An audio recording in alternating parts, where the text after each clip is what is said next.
Hello, everyone. Can you all hear me? Yes. All right. Make sure.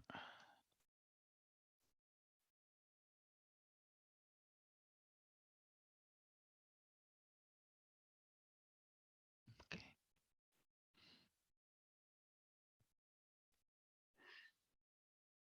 All right. Let's see.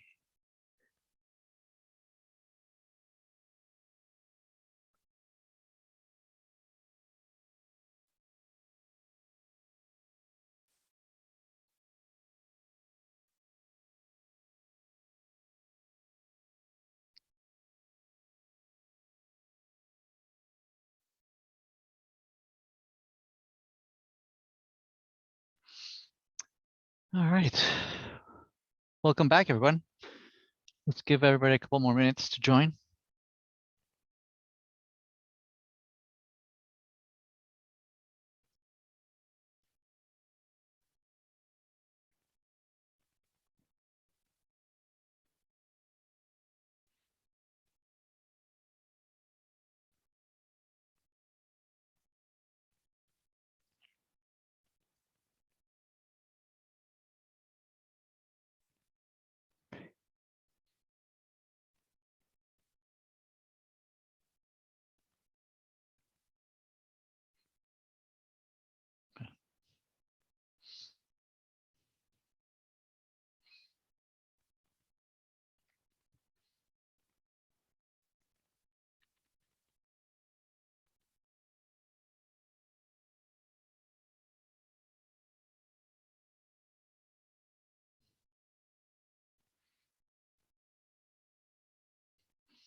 All right, let's get going. All right, welcome, everybody. Can everybody see my screen?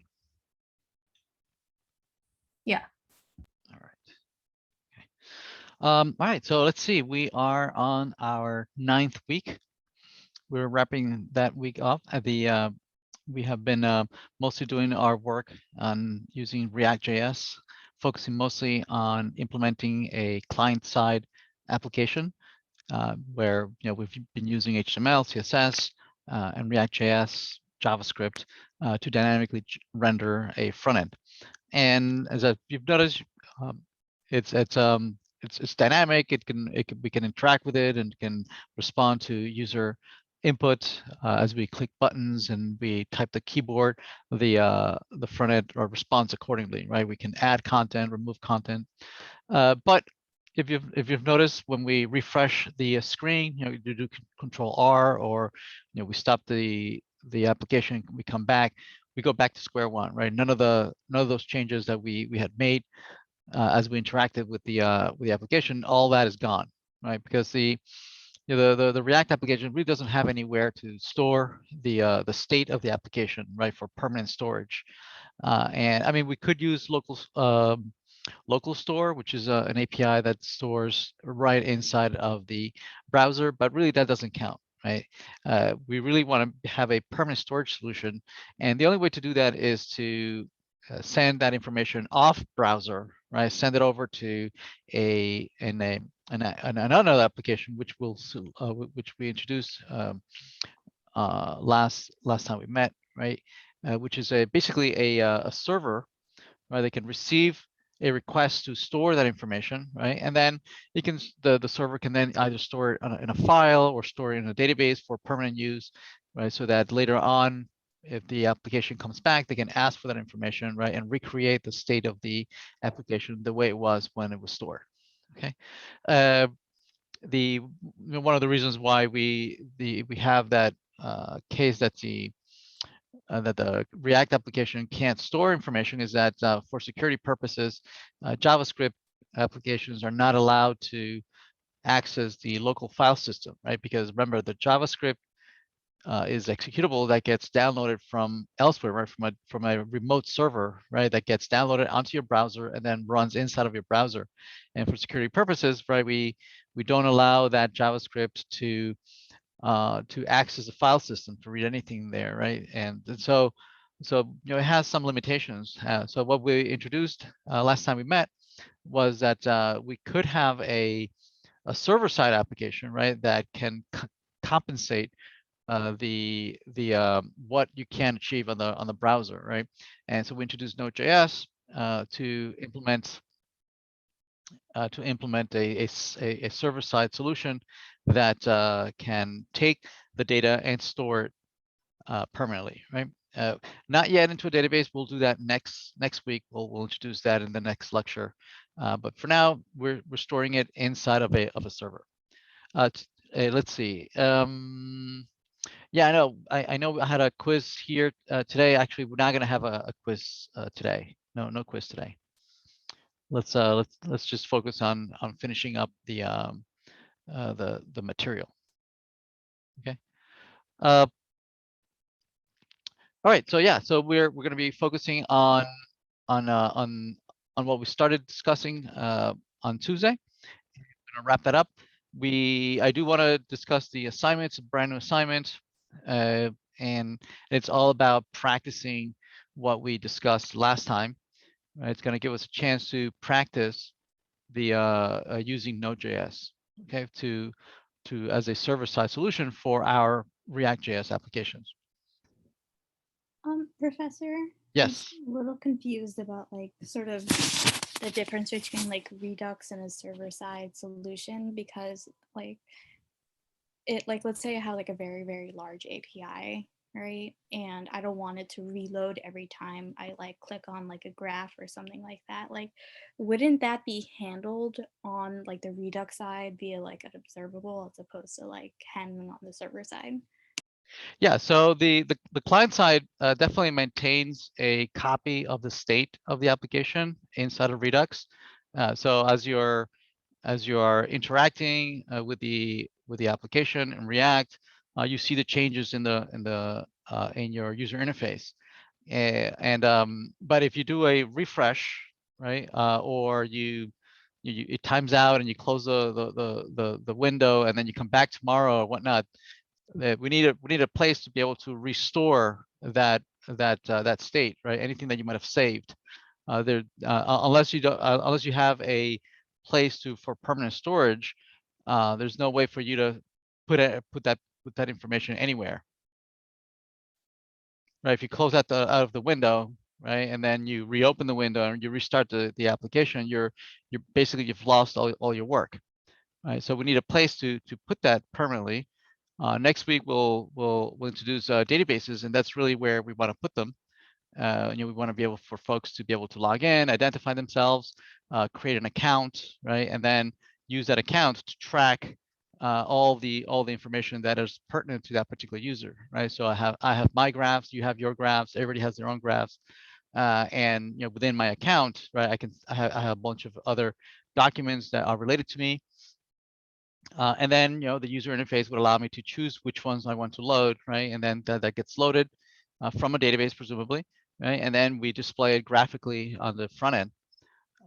And so we're missing that part, right? We're missing the part where where to store all this content. Did that make sense? Yeah. Yeah, I think I was just getting mixed up between like the ability to close an application or like restart your application as opposed to like how it's just being stored locally while the application is running. Yeah, we are using Redux, right, for maintaining the state, right, of the React application.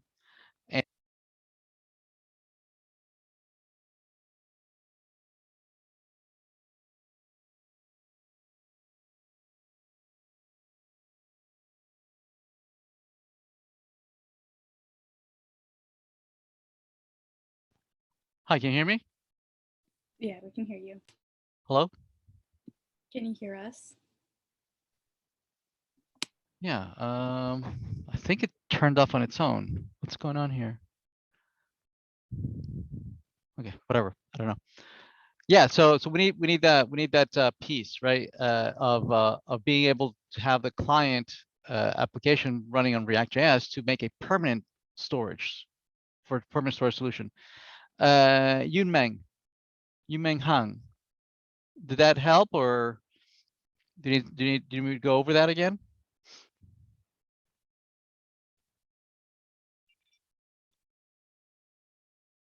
Yunmeng?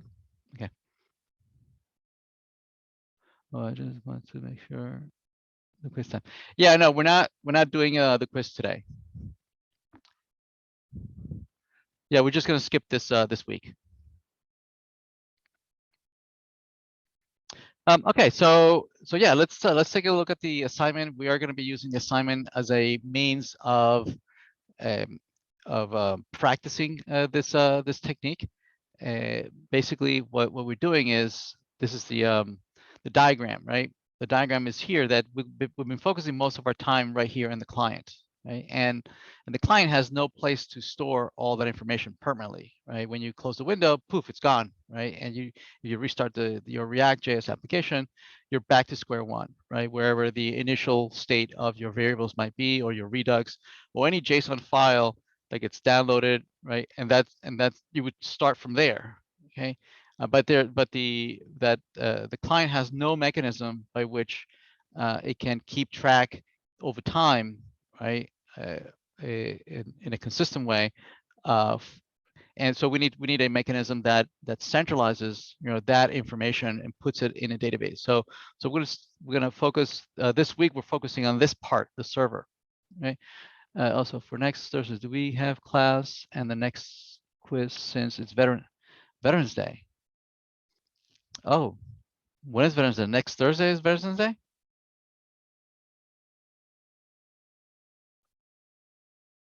Oh, okay. Probably what I'll do is, maybe I'll hold classes on Wednesday, maybe, I guess, and I'll record it for those that can't make it on Wednesday, so they can take a look at the lecture then.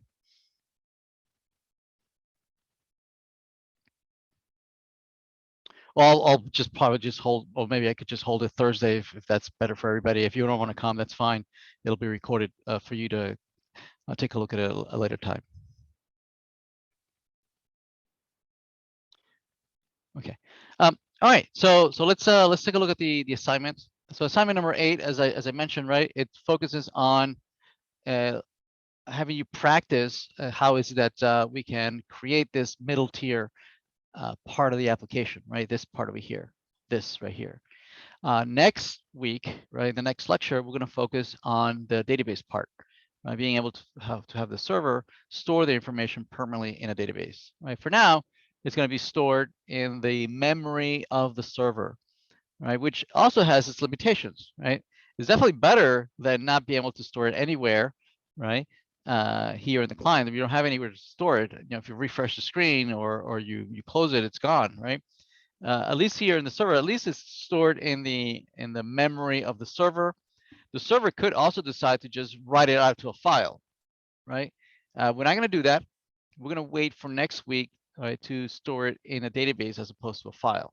But it could, right? The server running as in a desktop application, right, running on a PC, not on a browser. It's not running on a browser. So because it's running as a desktop application, it has access to all the services, right, that the operating system would provide, right? It has access to the file system, it has access to the network, right? It can make connections anywhere, as opposed to the client. The client, again, the React.js running on a browser, it has all the limitations that the browser enforces, right? It's running in a sandbox, right? And it cannot get out of that sandbox. It's allowed to, for instance, make calls back to where it came from, right? But for instance, it's not allowed to talk to anyone else, right? It's only allowed to talk to a specific server. Whereas if you're running on a server, right, you don't have that limitations, right? You can connect to anywhere you want, right? including databases running, halfway across the world. All right. So yeah, so a lot of things that you can do on the client, you cannot do on the server, and vice versa. Things that you can do on the server, you can't do on the client, right? So it's a nice complement between these two technologies. All right. Anyway, so I'm gonna use the assignment as a means for getting you reintroducing this technology. We talked about it our last lecture, and this is going to be a chance to talk that to represent that topic, and also get you going in the assignment. All right. All right. So the first part of the assignment is basically, as always, as all assignments, right? Just setting up the assignments in such a way that you can still access previous assignments. So this is going to be assignment number 8, right? But we're going to make sure that you keep assignment number 7 still there, and then assignment number 8 will have all the stuff that assignment 7 had. Plus, we're going to add a few things. Okay. And what we are going to be adding is code that can talk to a server, right? And to do that, we're going to now have 2 applications, right? We're going to have the React application that we've been working on for the last couple of months, right? Plus an additional application, right? That is going to be our server, right? Now we created already last lecture. We created a node application, right? The way we did that is that we created a directory. Right, we went into that directory, and then I think I meant this npm npm, and then we initialized the project, right? Using npm init. Npm init ran, right? Initialized the project as a Node.js project, right? And it created a file called package.json, and I have that right here. This is where we left off. This one. And this is the project that we worked on last lecture, right? We created this directory. We went into that directory and we ran npm init, and it created for us this file package.json.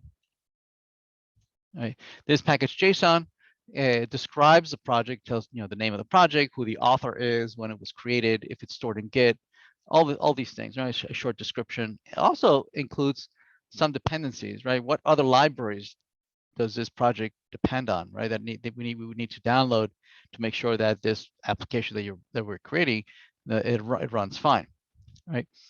Then we played around with some really simple server, right? We wanted to know the skill for. Hi, can you still hear me? Hello? We can hear you. Okay, great, thank you. We created a really simple server, a hello world server, right? By instantiating, loading a library called the Express library. The Express library is one of the more popular libraries in Node.js. We instantiated it. We used it to register a callback on a URL, right? If the server received a particular URL that had a specific a pattern, right? Then it would call this function, this callback function that we provide here, and the function would receives a request and response so that the server can participate in the client server response cycle, which is by far is the more common ways that these type of applications talk to one another. And then it responded with a JSON object just with a hello, right? Hello world from Node server. Yeah, so we played around that with, we also created a client side that talk to this, right? So yeah, so we're going to do a couple more things today. We're going to revisit this this implementation, and it'll give us a chance to present the assignment, get you going with that, right? And revisit the skill set. Okay. All right. So what are we going to do to practice this? So to practice this, the assignment asks you to again create a hello world express application, just like we did in the lecture, right? So that you do it on your own, right? But this walks you through the whole thing, about creating the server JS, right? Running the server, configuring cores. Remember cores. The fact that there are security policies, right, that don't allow an application that is running on the browser, right, to contact anybody else other than where it came from. And because our Node.js application is running on port 4000 and our React application is running on port 3000, right, the security policy applies, right? So it's the browser is going to stop our React application to make any calls other than where it came from.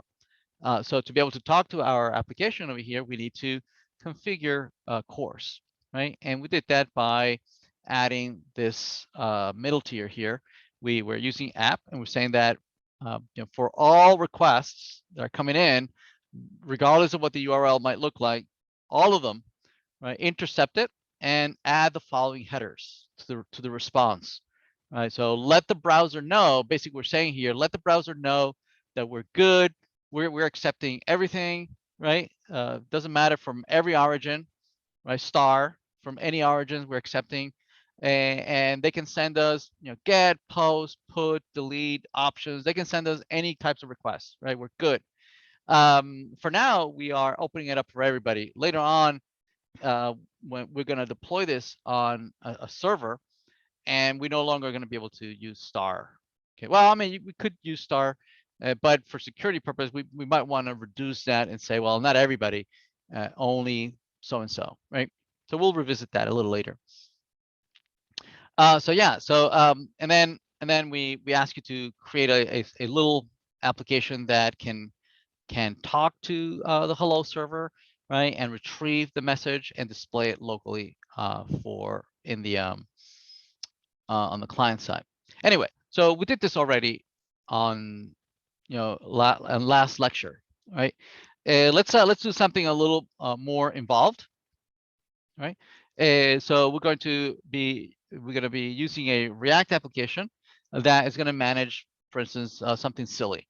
We're going to manage a list of movies, right? Just a simple list of movies. We're going to be able to maintain this on the server. It's going to have eventually be in a database, right? The list, your favorite list of movies in a database, and then the client and the server, right, are going to be interacting with one another, right, to manipulate this piece of data. Okay. Now the types of manipulations of any data, right, are usually fall into 4 or 5 different categories, right? Basically, you want to be able to create data, you want to be able to retrieve data, you want to be able to update data that already exists, or you want to delete data. Okay, and we usually refer to this as CRUD, right, or create, read, update, delete. Right, these are the only use cases, right, that that basically find yourself, or for the most part.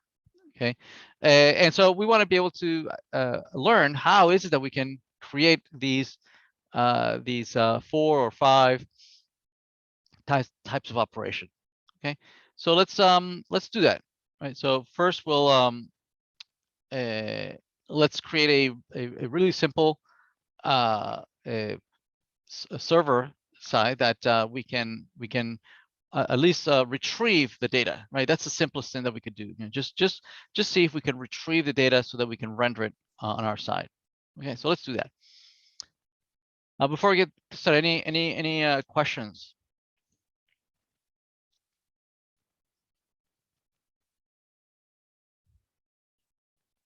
All right, so let's get going. So let's just real quick review what we have so far. We had created the server.js. We had installed Express, right? We had instantiated Express. We had also created a. We also had downloaded and initialized the body parser, right? This was a library that we can use to make sure that our server application knows how to read strings that we're going to send over to the server that are formatted as JSON. Right now, it was ignoring any body that contained content, right? It was just ignoring it. It wasn't doing anything with it.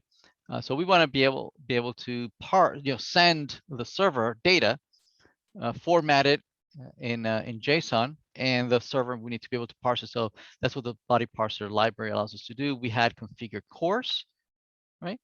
And we had played around with a couple of to-do objects, right? We were playing around with the to-do object, be able to create to-dos using posts, also get to-dos, right, to retrieve a list of to-dos. Right? So we played around with this already, right? So let's start all over. Let's start from scratch. Let's create a service, right, web service that allows us to manipulate another set of data, right? For instance, movies, right? So let's do that. So a good practice is to put everything that has to do with handling requests that come from a server or from a client or any HTTP request. It's a good practice to put it in its separate directory. So I'm going to create a directory here that is dedicated for putting everything that has to deal with receiving HTTP requests from the outside, from the client, right? And we're going to call that services. Okay. And in here, we're going to put files that its only responsibility is for handling incoming HTTP requests, right? So we want to be able to send messages to the server that create, read, update, delete movies, right? So let's see, we're going to have here a service. Right? We're going to call it movie service. Service.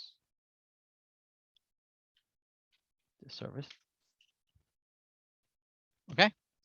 And for now, the data eventually is going to be in a database, right? But for now, it's just going to be a hard-coded array of movies, right?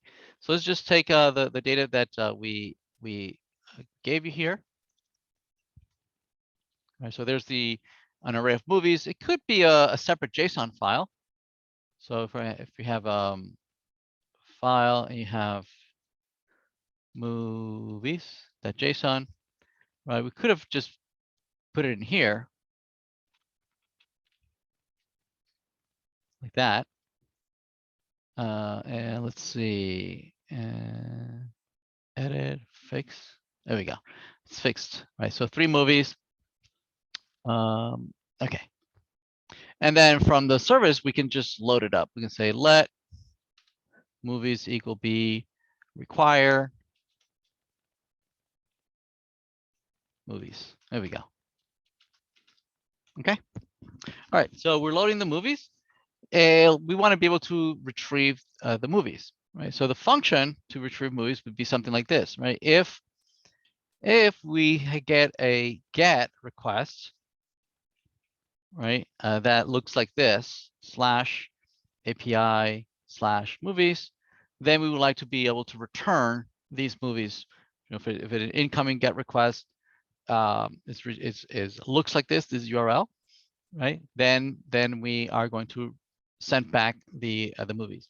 Now this URL is can be really anything. It's a string, right? The server is going to look at the URL that is coming from the browser, and depending on that URL is going to do one thing or another. Okay, but actually this string has a very well defined syntax, right? So for instance, it's using a noun, right? And notice it's a plural noun. Okay, so that's very deliberate, and it's basically, it should describe what it is that you are manipulating, right? So it can be movies, it could be recipes, it could be scores, right? It could be songs. So usually the naming convention is that it's a noun and it's plural, right? The other thing is that notice that it's prepended by this /API, right? And the reason is that servers, just like the, you know, when we were implementing React.js applications, it was that React.js application was running on a node server, okay? And we are using URLs, yes? And those URLs, we're using it for navigating from one page to another page, one screen to another screen. So the server could get confused and says, okay, well, you're using these URLs for navigation on the user interface, right? So it's parsing these URLs, right? Because I mean, whenever you type anything at the browser and you do an enter, it goes out to the server, it does something, right? So here we are also have a Node.js server that could be hosting a React.js or front-end application.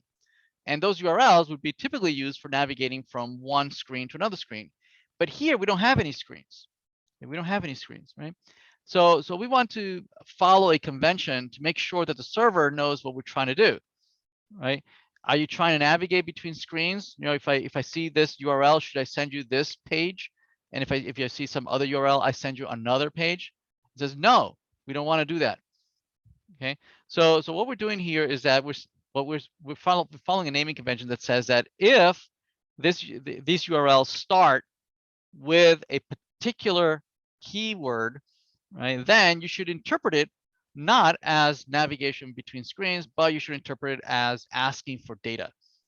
Okay, and as long as we agree, you know, within the application what keyword to use, then we will, you know, we'll code it that way, right? So one very common key that is used for distinguishing whether this is front end navigation or data is /API. Another very popular is just data. That's also very popular, or REST. Okay, I'm just going to stick with API. API is very, very common, and I'll just stick with that. Make sense? Okay, so if the URL, if the browser if the server sees this this URL, we're going to execute a function. I'm going to execute a function. Okay, and now this function we can declare it here, or oftentimes it's better to declare it as a separate function right there. So const get all movies function. We can declare it outside like that, right? And then we can give it the name right here. Okay, this makes it so much more readable, right? Embedding functions inside of callback like this, right? Oftentimes makes it very, very hard to read. Okay, but if we declare outside, right, it's much easier to read. Okay. Now this function, we know it receives a request and a response.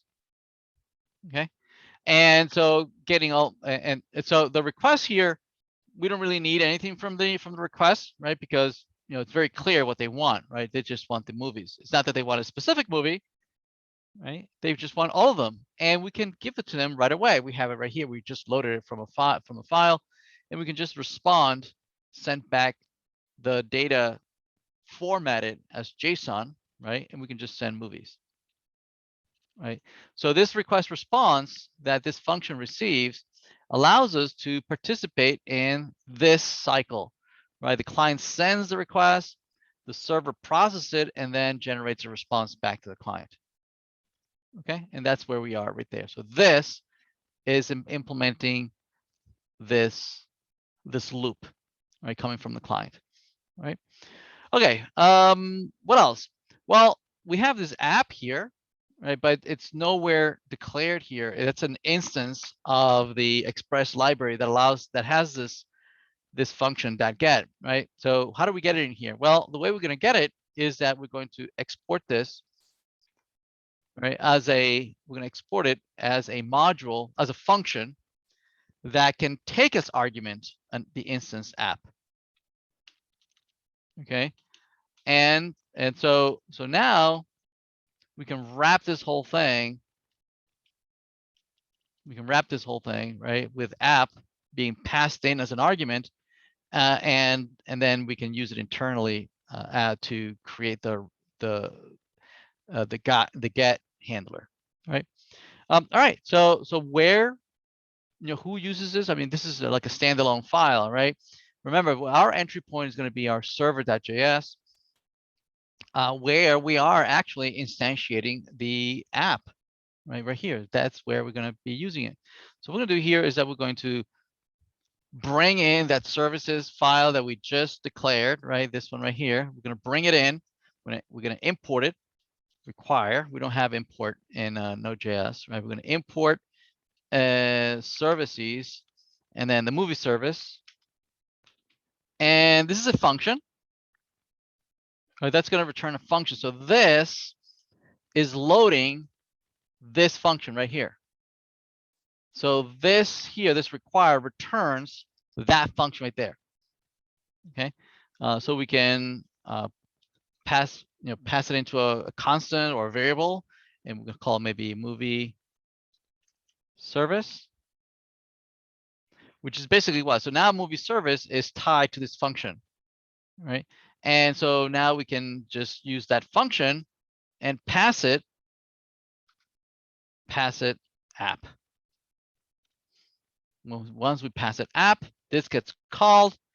App is being used to initialize this get request, right? And that says that if I see this URL pattern, I will call this function, which what does it do? It just responds with the JSON movies. Okay. All right, so I'm going to restart the server. I'm going to try this out. Let's try out this API movies. Here, let's take a look at it. Says localhost. It's running at 4,000, I believe. Okay, and then API/movies. And there it is, right? These are the three movies that we got from here. Very good. Everybody still with me? Okay, so we know the server can provide the data for us. Okay, now as a matter of consistency and also best practice and somewhat standard, right? Whenever whenever the server is being asked for information, we are going to be using the get request. Get looks pretty standard. It makes total sense. We are getting data from the server. Okay. I also said that whenever we generate data, we're going to use post. We're going to delete. We're going to use delete, right? When we're going to update something, we're going to be using put. Okay. All these standards of using get, put, post, delete, and also using this syntax of using nouns and plurals and whatnot, that falls under the umbrella of RESTful web services. Okay, and we'll come back to that a little more. Let's first focus on. Okay, so I know how to. I know that the server can respond with data to me. Let's go back to the React application, right? And let's build something that can interact with this, can retrieve it. And in particular, let's use Redux so we get a chance to practice. How do we have all these things working? The reducer is maintaining local state on the React side, and the application, right? This node server is maintaining application state on the server side. How do we bridge these two worlds? All right, so let's head over to the React side. And I think it was it this one? I think it's this one. Yeah, I think it was this one. Okay, so here's I'm going to create a brand new. Where I put to-dos. Okay, so to-dos, we had worked on it. I'm going to just create a brand new directory here, and it is going to be API examples. Right, and API examples, I'm going to create a new JavaScript file. I'll call it index.js. And this will be import React, and then we say const API examples return. And right now, the only example that we're going to have for now is going to be the movies examples, right? Default API examples. And maybe we'll do div here. We'll be doing h2, API examples. All right. Okay. And in app.js, let's add here our API examples. Very good. Let's run this.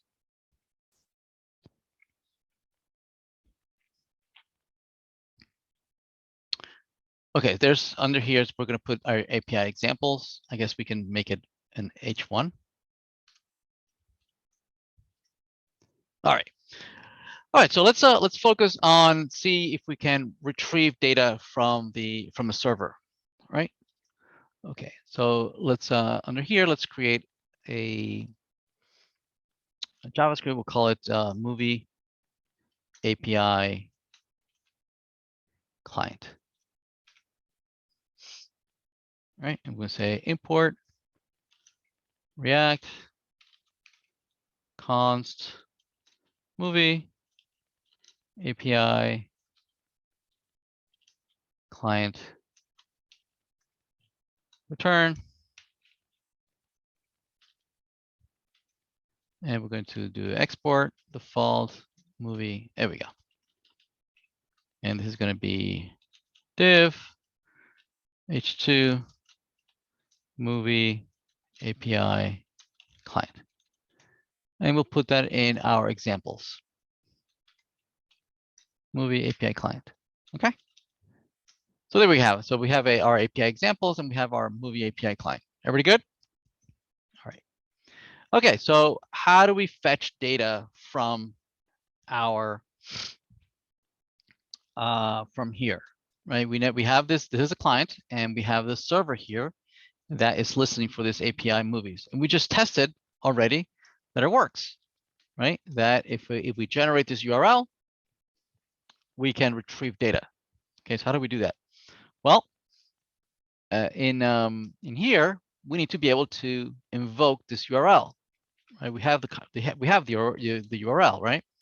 The API, the movie API URL. We have what the URL is. Oops, what is it?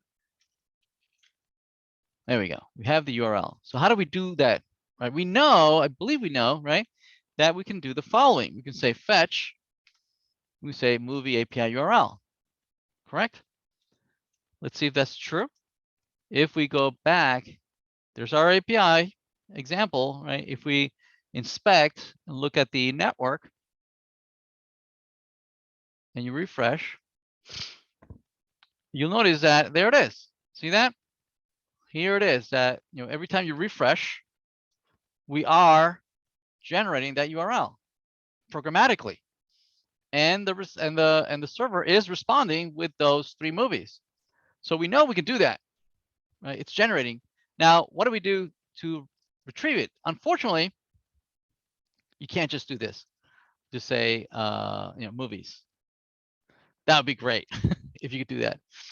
Unfortunately, you can't do that, right? It's because this call right here is not synchronous, right? It's an asynchronous call, right? Meaning this fetch function is going to ask the browser to go and handle this for us, right? You do it, and what the function actually retrieves is not a movies, right? I mean, I can show you, right? We could say console log movies. Let's see what where it returns. Let's go to console,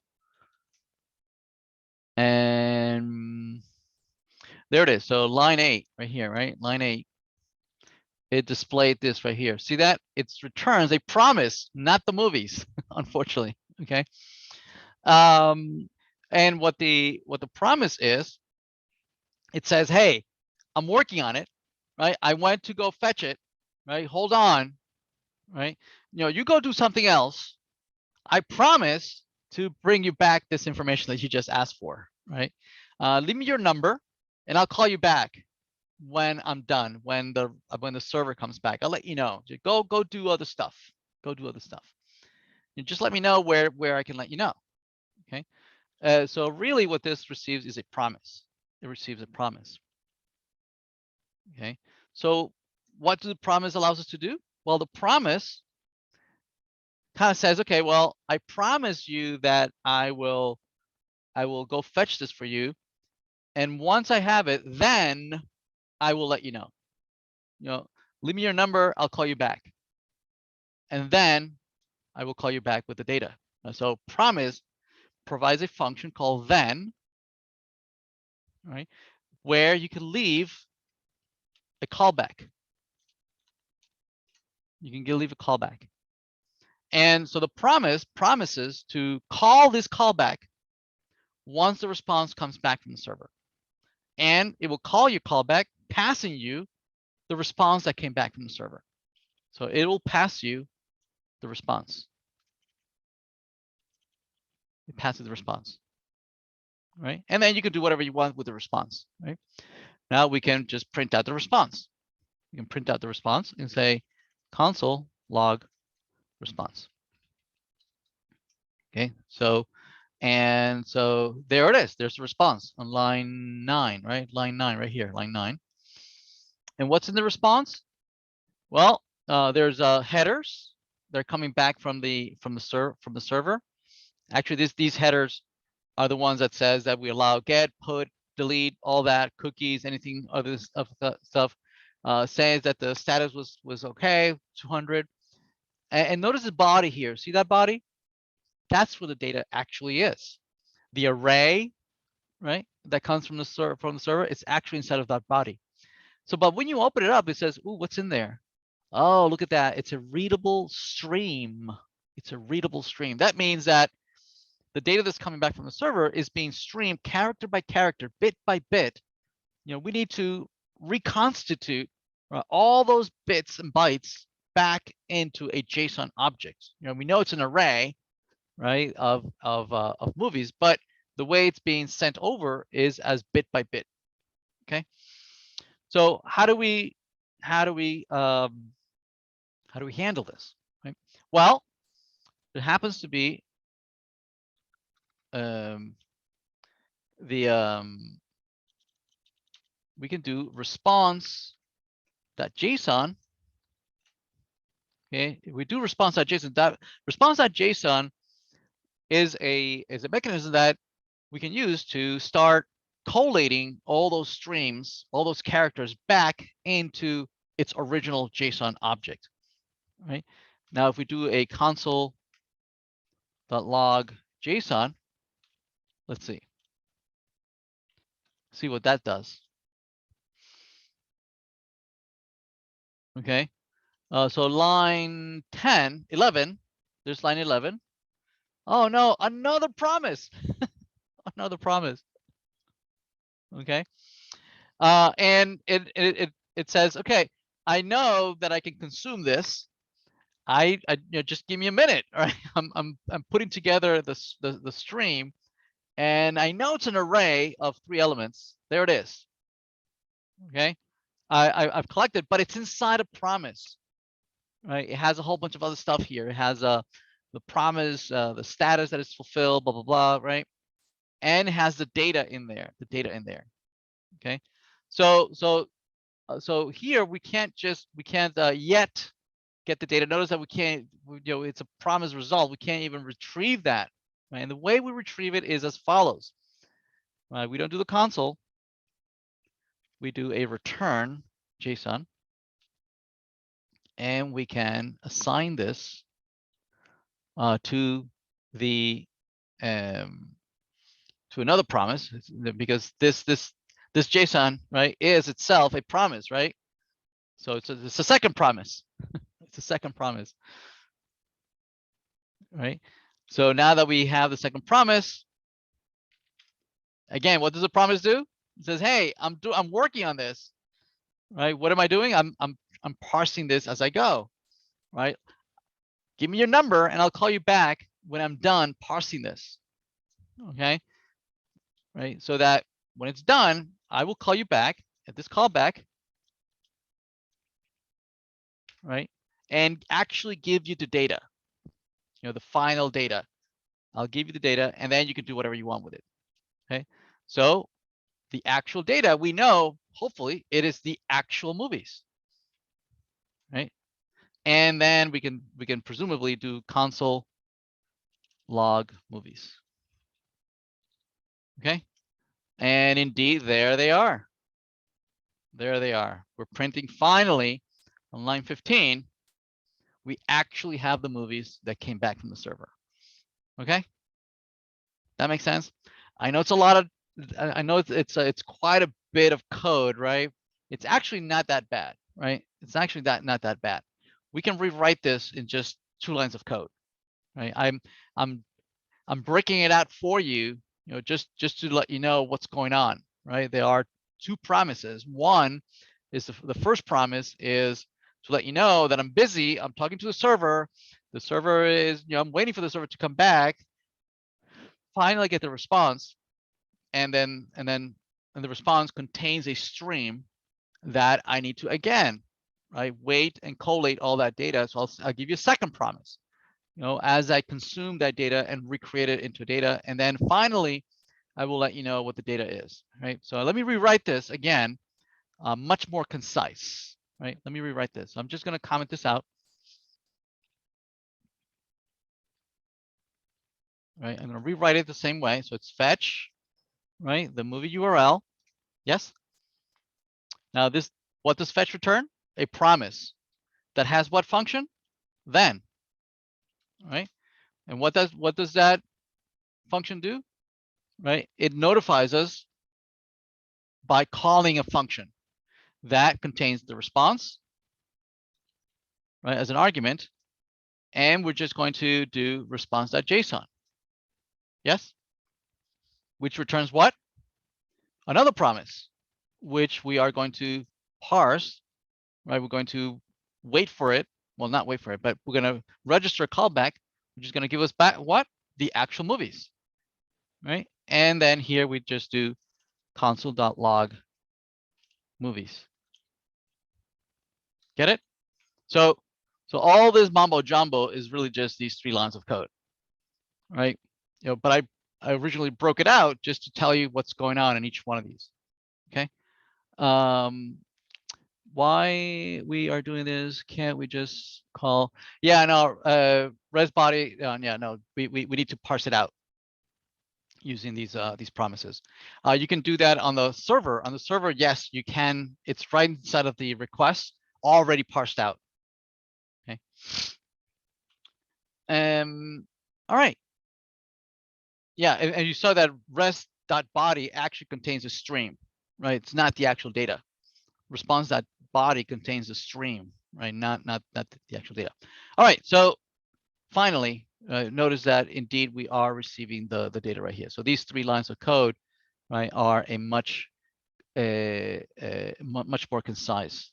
All right, so I have it here in this variable, but how do I pass it to the React?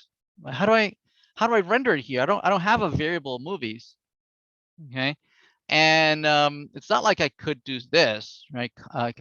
Const m, starts off with an empty array, and then here, I don't know, say, m equal movies, where m is this, or let's say let. So I'm changing the value of m, and so if I render m, or say I render m dot length is 0, right? If I refresh, notice that doesn't change, right? It's always 0. So this is it is setting movies. So this being set in this function here is actually being set, but it does not cause the React component to re-render, right, and give me the actual value, right? If I have here 1, 2, 3, notice that I do have something in there, right? Right, I'm having 2 elements, which is correct. Yeah, there's 2 elements, but this is not. It's resetting the value of m, but it's not forcing a refresh and re-rendering of the component. The way we handle that, right, is how we can establish a state variable, right? And we create a state variable using using, instead of declaring it like this, we declare it as follows. So maybe we call this underscore movies, right? And we call this movies.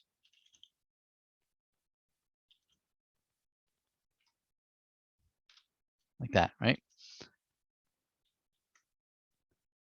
M, I don't have M. Oh, movies. There we go.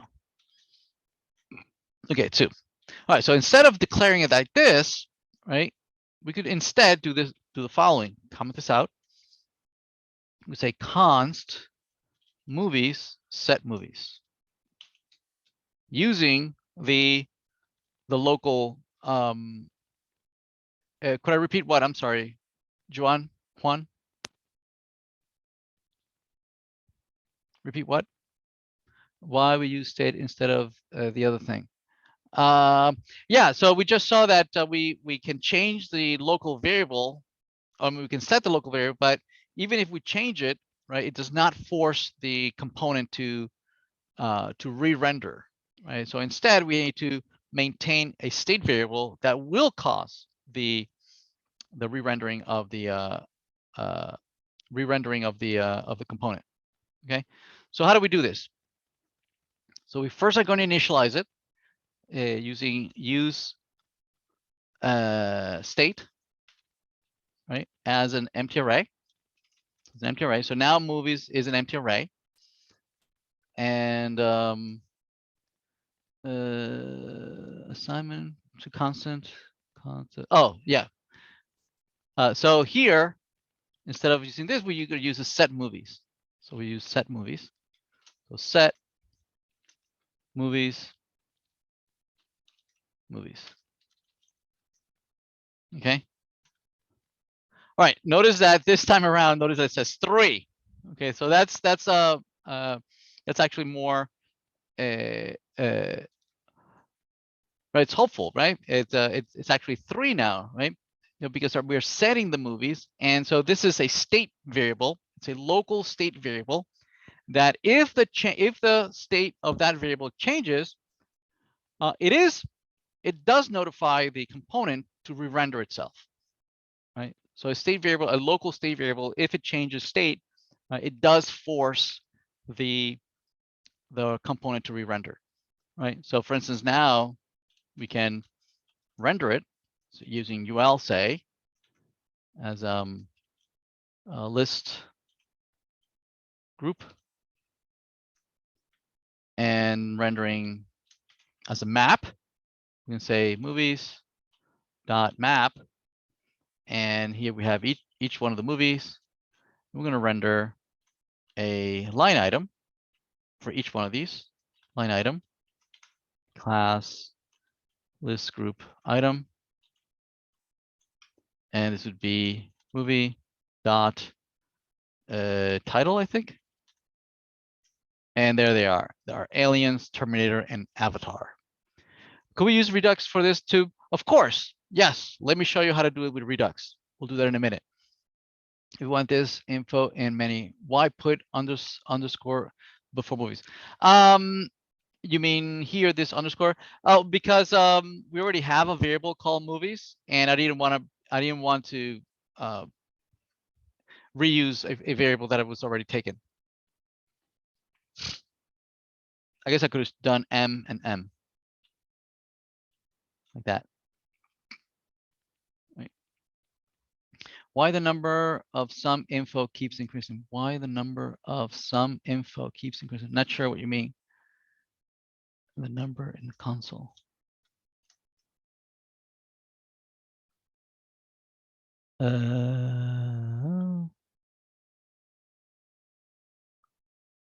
Oh, okay. Yes, very important.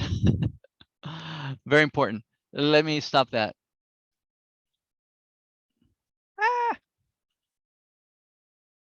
Okay. So what's happening here is that we are entering an endless loop, right? So what happens here is that if you set the state, it causes this to re-render, right? And because this re-renders, it fetches again, which causes the state to change, right? And because the state changes, it renders and it reloads the component. So we're now in an endless loop, right? Of fetching, refreshing, fetching, refreshing, fetching, refreshing. Okay. So we need to fix this, right? We need the equivalent of a constructor, right? That we are instantiated the very first time. We're going to do this only once. We're going to set the state, and then not reconstruct ourselves, right? Want to change the state, cause this to re-render, and then never again, right? So to do this, we the equivalent of a constructor, because notice we are in a function. We are in a function, and so there is no constructor. If this were a class, then perhaps yes, you could do a constructor, right? But we're not a constructor, or we're not a class. We are a function. So the equivalent of an unload, or a first initialization is the use effect. Use effect is somewhat equivalent to a constructor, right? It's a you give it a function, you get a function that gets called only once, right? And then it's a perfect place for us to initialize ourselves, right? You can also pass it an optional array of things that you can keep track of, because sometimes, yes, you want to reload, and sometimes you don't want to reload, right? So this array can tell the component to say, well, if this changes, then yes, I want to reload. If it doesn't change, then I don't want to reload. An empty array says, I never want to reload, right? I don't care if anything changes. I just want this to run only once, and that's it, right? So here's where we can put the fetch inside of use effect, right? And says, okay, this fetch, I only want to exist and happen only once, right? And then never again, right? Otherwise, we're gonna go into an infinite loop, like you just saw, right? So let me restart this. And I usually get these kinds of questions that says, why is my thing in an endless loop? Okay, notice that it's not an endless loop, right? And it just loaded once, and that's it, right? Everybody okay? You're still with me? Okay. One thing that is complaining is that this li, right? Notice that we're getting this error here that says each child list must have a unique key property, right? So everything that you map, when you're generating a map, you should always have a key field here, right? That you can guarantee to be unique. And we know that the movie contains an ID. So we could say movie dot underscore ID. Right. So notice that now we don't get that error anymore. Right. We refresh, right, and we don't get that error. Okay. All right. So how do we do this with Redux? Okay. So what Redux is going to do for us is that it's going to maintain a state for the application. Notice this is maintaining a local state for the component. So no one else out of this component knows that you have this list of movies. Okay, which could be okay, right? If that's what you need, that's totally fine. Right? Actually, it would be preferable. You try to, as much as possible, maintain the state as narrow as possible, right? But oftentimes you need the state to go outside of the component and be shared with the rest of the application. We call that application level state, right? So if you only need the state within the component, you're done. That's it, right? That's as far as you want to go, right? But if you need to go beyond that, then we need a application level state. So let's see how we can manage this. If you need an application level state, oftentimes you maintain a copy at the local component like we have here, and then just share this state with the application level state. And then other components can then use that as a global state, right, and render it or do whatever elsewhere. Okay, so let me show you how we can do this. Okay, so what we're going to do is we're going to have a reducer for this, right? Okay, so let me create a. I believe we have an app.js. We have a provider already, right? We have a to-dos reducer, very good, which is declared in the Redux example. Okay, so for us, we're going to create it under the API examples, right? We create a reducer here. We'll say we call it the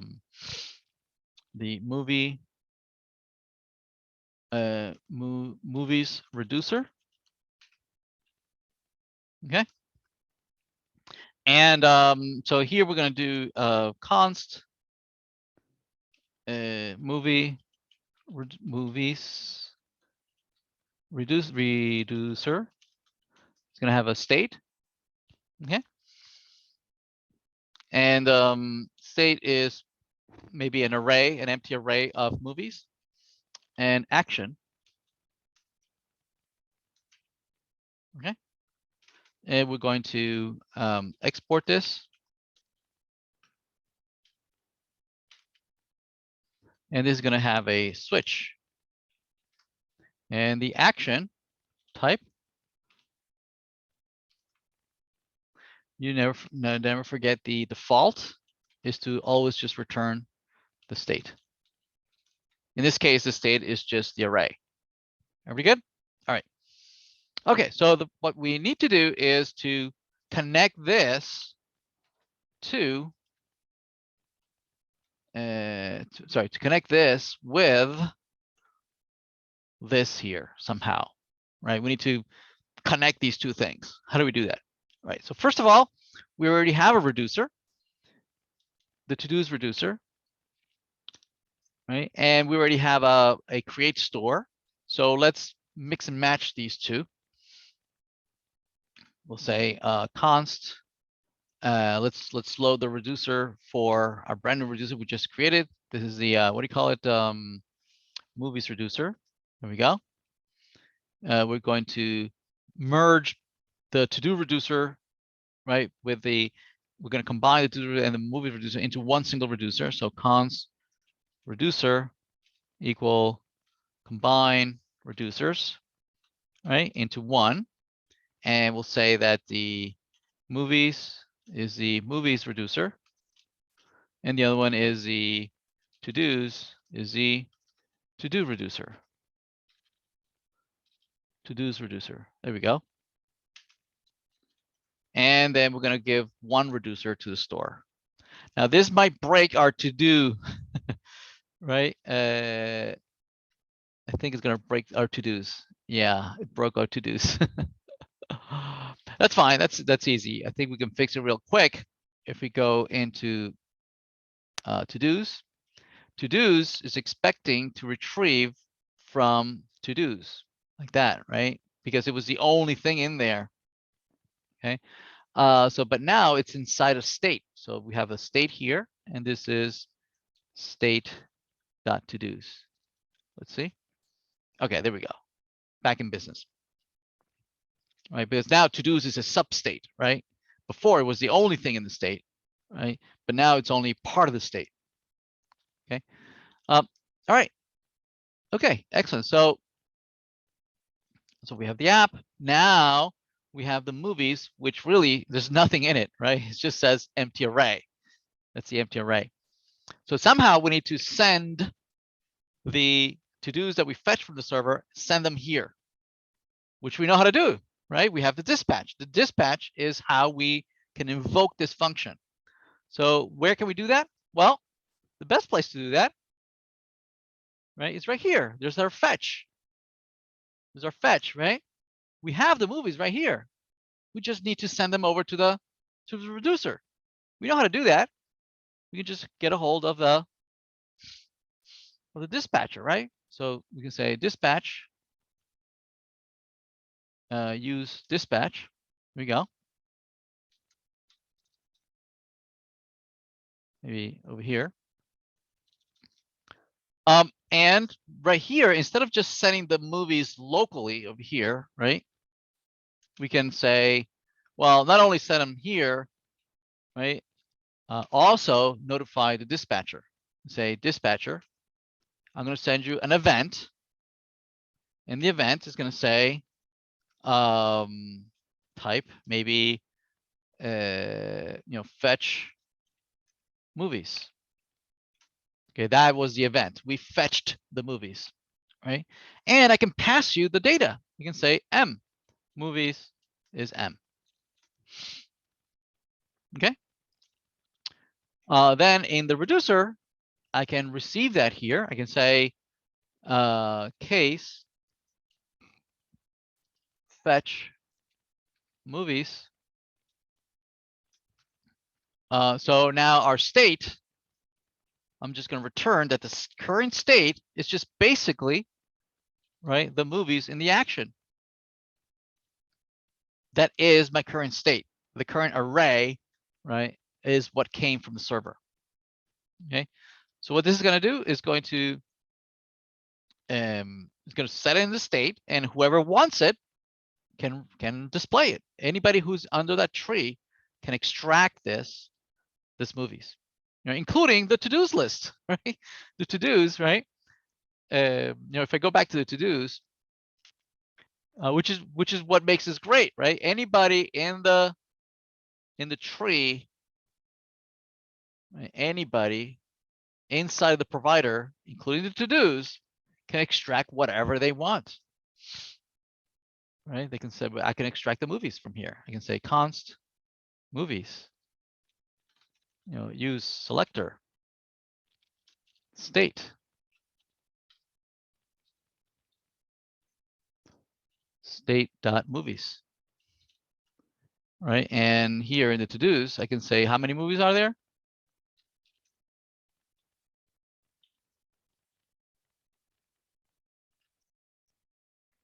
Zero. Wait, what zero? Oh, 3. There we go. I refreshed. So yeah, I mean, anybody in that tree can extract whatever they want from the main state, including movies. So this is a perfect way for components to talk to each other, right? As long as they can update the state, right? Anybody else in that tree is aware of what the overall state is. Make sense? Including movie API, right? So I can do the same thing I did in, I can do the same exact thing I did here in to-dos. I can do it also in the movie API client, right? Instead of using the set movies, instead of using this set movies, right? What I can, well, no, actually, no, I just do that. Let's see. Okay, we have the set movies here. Let's see. I guess I should clean this up a little bit. Let me clean that up. All right. Yeah. So this tells the component, right? Tells a reducer that this is the current list of movies. All right. What else? Let's see. Right. Another thing we should clean up, right, is that usually we don't want this communication, right, going back to the server like this, right inside of the component, right? This is considered to be bad practice, right? That you have this code inside of your component. Instead, you have a dedicated service under maybe a directory called services, right? And for instance, you have something like in here, a movie or movies service, right? Very much like in the server, right? And what you would do is that here you would put everything that has to do with talking to the server, right? So for instance, you would have a, fetch all movies function, right? Where you would have this fetch right here. See that? So if I copy this and I paste it in here, right, there's a couple things that are missing from this, right? One of the things that are missing is that I don't have this URL, Well, that should not live here. It should live over here, right? And this dispatch, we can pass it as an argument. Pass it as an argument. And this set movie shouldn't be here either.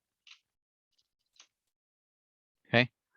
So now we can export this. We can export this. Actually, no, just export the fetch all movies. All right. And once we export it, back here, we can just call that function from there and say, fetch all movies. And I'm going to pass the dispatch. I'm going to pass the dispatch as an argument. Okay. So what's that going to do? That's going to notify the reducer that there was a set of movies that came back from the server, right? And now because I sent the movies to the reducer, this use state over here is kind of redundant now, right? Because the movies now are being maintained by the global state. So I don't really need to set movies anymore, right? Instead, I can extract that state from the global state. I can say const movies. I can retrieve it from the use selector. I can extract it just like I did it in the to-dos, right? I get the state and extract it from the state.movies. See that? And I have it the same way, but now instead of using the local state, I'm using the global state, right? So basically, I'm not using the local state anymore, right? I'm not using local state anymore. Now, sometimes we want to combine both, right? Where maybe I'm modifying the title of a movie, okay, locally here in the component, and I don't really want to share those intermediate steps, right? Only when I say, okay, save, then I notify the application state, right? So sometimes I want to use both the local state, right, and the global state. Over here, right, the movies entirely live in the application state. I'm no longer using the local state. Okay. What else? Okay, does this make sense? So here probably it's the only thing that I really need. I don't even need the curly brackets anymore, right? So this could be something like that. Much more terse, right? Everybody good? Everybody still with me? All right, so let's do a couple more things. How about I want to maybe delete a movie, right? Let's delete a movie. Okay, let's delete movie. Sorry, can we see fetch all movies again? Sure. So fetch all movies is just it's just the code that we had earlier. We just moved it in here, right? And it's notifying the reducer of the state that came back from the server, right? Now here, I can just use movies here like that, right?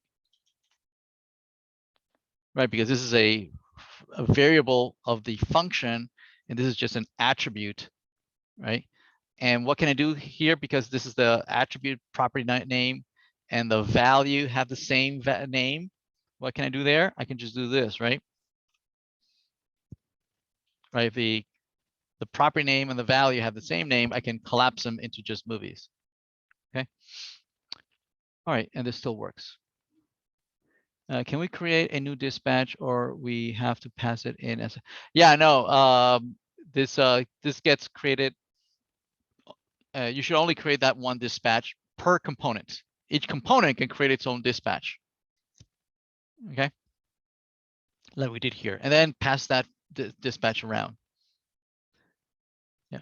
All right. So let's do a delete a movie. Okay. So to delete a movie, we could add a delete button next to this guy, right? So say button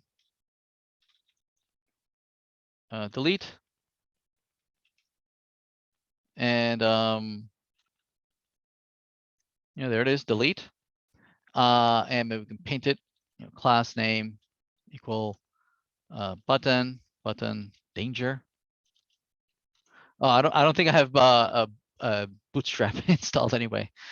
And so what we're going to do, right, is we are going to on click, delete something, right? So let's declare here a handler for that, const delete movie, and you pass us the movie that you're deleting. So we can say, on click. Now careful, right? If I say delete movie, right? If I just say that, then it's okay. I can say here, alert, or say, console log delete movie. Okay, check that out. Careful. If I click on delete, there it is. Delete movie once. Click it again. There it is. Delete movie. Everybody okay? Careful now. If I want to pass something to the delete movie. For instance, I could pass the movie I want to delete. Notice that the function is expecting the array, a parameter of movie. See that? But if I pass it here like that, careful. Notice what happens now. Okay, notice that the function gets called immediately. See that? Gets called immediately and says, it's giving me an error, right? That it's going into an infinite loop. Going into an infinite loop. It's being called automatically. This, it's evaluated immediately. So that what we want to be able to do is delay this to happen when you actually click the button, right? Not now. And the way we do that is we wrap it inside of a function. So it's inside of a function, meaning don't invoke it now, invoke it when you do the click, right? So now if I refresh, notice that it's not there only when I click the delete. Okay, so careful, right? You don't want to get into this infinite loop. Okay, so the movie that we're deleting is movie.title. Right, so if I say delete, notice there it is, aliens, Terminator, delete. Okay. So how do we do that? We're going to use a fetch. We have to send this over to the server, although the server doesn't know how to delete anything just yet. But let's work on the client, right? We need to send a delete message to the server, right? So it'll be something like fetch. I'm sorry, fetch to the same URL. Same URL. Okay. And we need to tell it what movie do we want to remove. So what we can do that is that at the end of the URL, we can pass it the ID of the movie that we want to delete. Right. Also, following the RESTful API style, right? For retrieving data, we use get. For deleting, we use delete. Right. And so by default, this fetch all movies here. Notice that here, we never specify whether this was a get, a delete, a put, a post. So fetch all by itself, right, is a get, right? If you don't say anything, by default, it sends a get, which is the most common thing that you do. If you want something other than just get, you can specify here a configuration object, right? That, for instance, you can override the defaults. We can say that I don't want you to use get. I want you to use this other method, the delete. Okay. All right, makes sense. Okay, so let's do that. Let's see if this works. We're going to send the delete. Now the right? Well, let's see. Before we do that, a couple of things that we could clean up. Yeah, we'll do that later. All right, so this fetch, let's see if it works. Right, so let's see. Let's refresh. Let's refresh, and let's clear that out. I'm going to click on delete. Okay, notice that it's complaining, right? It says something went wrong. Movie.id failed to fetch. It says access to fetch yada yada yada movies 1, 2, 3 from origin 3000 has been blocked. Says no, you may not do this. What's really happening is that it's going out to the server and asking the server, hey server, I have a URL that looks like this, API movies, and then it has a number at the end, 1, 2, 3. Do you have anything like that here listening? The server's going to say, I don't have anything like that. So it responds saying, no, that's not allowed. I don't understand it. Also, I sent a delete. So, already there was nothing here that had to do anything with delete. Right? So that was going to fail completely. All right, so let's work on that. So you would have to do a app. I'm going to wait for delete with a URL that looks as follows: /API/movies, and at the end, the ID of the movie, right? But it's not hard. We can't hard code it like 1, 2, 3 or 2, 3, 4. It has to be a placeholder. It needs to be a variable somehow, right? That could be anything. So to do that, for it to be a placeholder, we use the colon, right? Meaning this is not going to be a literal, and it's going to, and then you give it a name, whatever name you want, right? As long as you are consistent. And then we need a we need a function. We need a function. Let's create a function here. Const delete movie. So that will be our function, right? And we declare it here like that. Okay. All right. Okay. So now let's see if now it complains. This function also is going to have request response. I can't right now. And so we can just respond saying, for now, let's send back, saying something like send back, delete it. Okay. All right, let's restart the server. Let's see if now it's not complaining anymore. Let's go back and refresh. Let's hit that delete again and say delete. Okay, notice that this time around, it did not crash. Okay, it didn't die. We can look at the network, what happened, right? And notice that the delete went out, I believe. And notice that indeed it's responding from the server, this deleted, right? So the server is responding with the correct things. Okay, we didn't actually do anything with it though, right? Notice that if I refresh, I still have the 3 movies, right? So on the server, what we're going to do is that what we would normally do on the client, right? We're going to use the same strategies of manipulating this data, these movies. We're just basically going to recalculate the value of movies, including the now movie is going to be 1 less movie in there. Right? So we're going to do something like, first we need to know, movies has all these IDs. Basically, what we need to do is iterate looking for this ID, right? And then just not include it in the new version of the movies, right?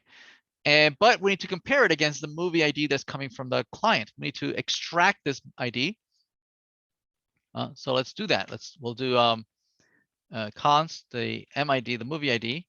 We're going to extract it. And the way we extract it is through the request, right? Extracted either with square brackets or with dot notations, either one. Movie ID. Okay. So this extract. So I'm sorry, params. Sorry, params.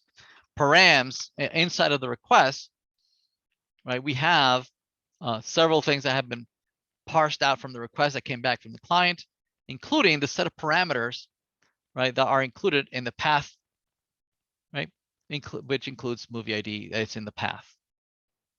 Now that we have the movie ID, we can calculate the new movies. You can say that the new movies are going to be the old movies, but we're going to filter out the movie right, whose ID matches the movie ID that we're sending as an argument, right? So we are updating our local copy. And then we could do a couple of things. We can send you back the updated list. We could do that. Or we can send you, yeah, okay, it was deleted. It's done, right? Either way would work. I'm going to do it the hard way. Well, let's do the easy way first, right? We can send back the new array of movies. This is the easy way. I'm just going to send you back the movies. It's also the most expensive way, right? It's the movies could be a big object or array. It would be easy to just say, yep, I deleted it. Make sure you delete it on your side as well so that we're in sync. The easy way is just to send you the entire array of movies and you just update it on your side, right? Let's do it the easy way first. So let's see if we refresh, restart.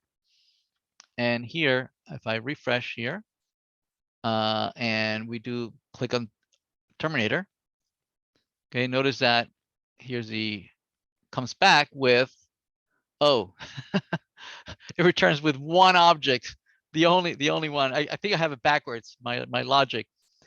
I want to keep the ones who is not MID, right? Those are the ones who I want to keep. Let's do that again. Remove Terminator. Okay, comes back with hopefully two objects, right? Aliens and Avatar without the Terminator. So it comes back. Well, we know how to, if it comes back from the client, from the server, we know what to do, right? We have the new list of movies. We can handle the response. You can handle the response, right? We know how to parse the stuff out and say the response.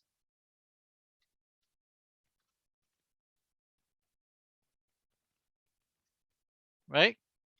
And then we know what to do with it, right? We can say then the new movies, the new set of movies.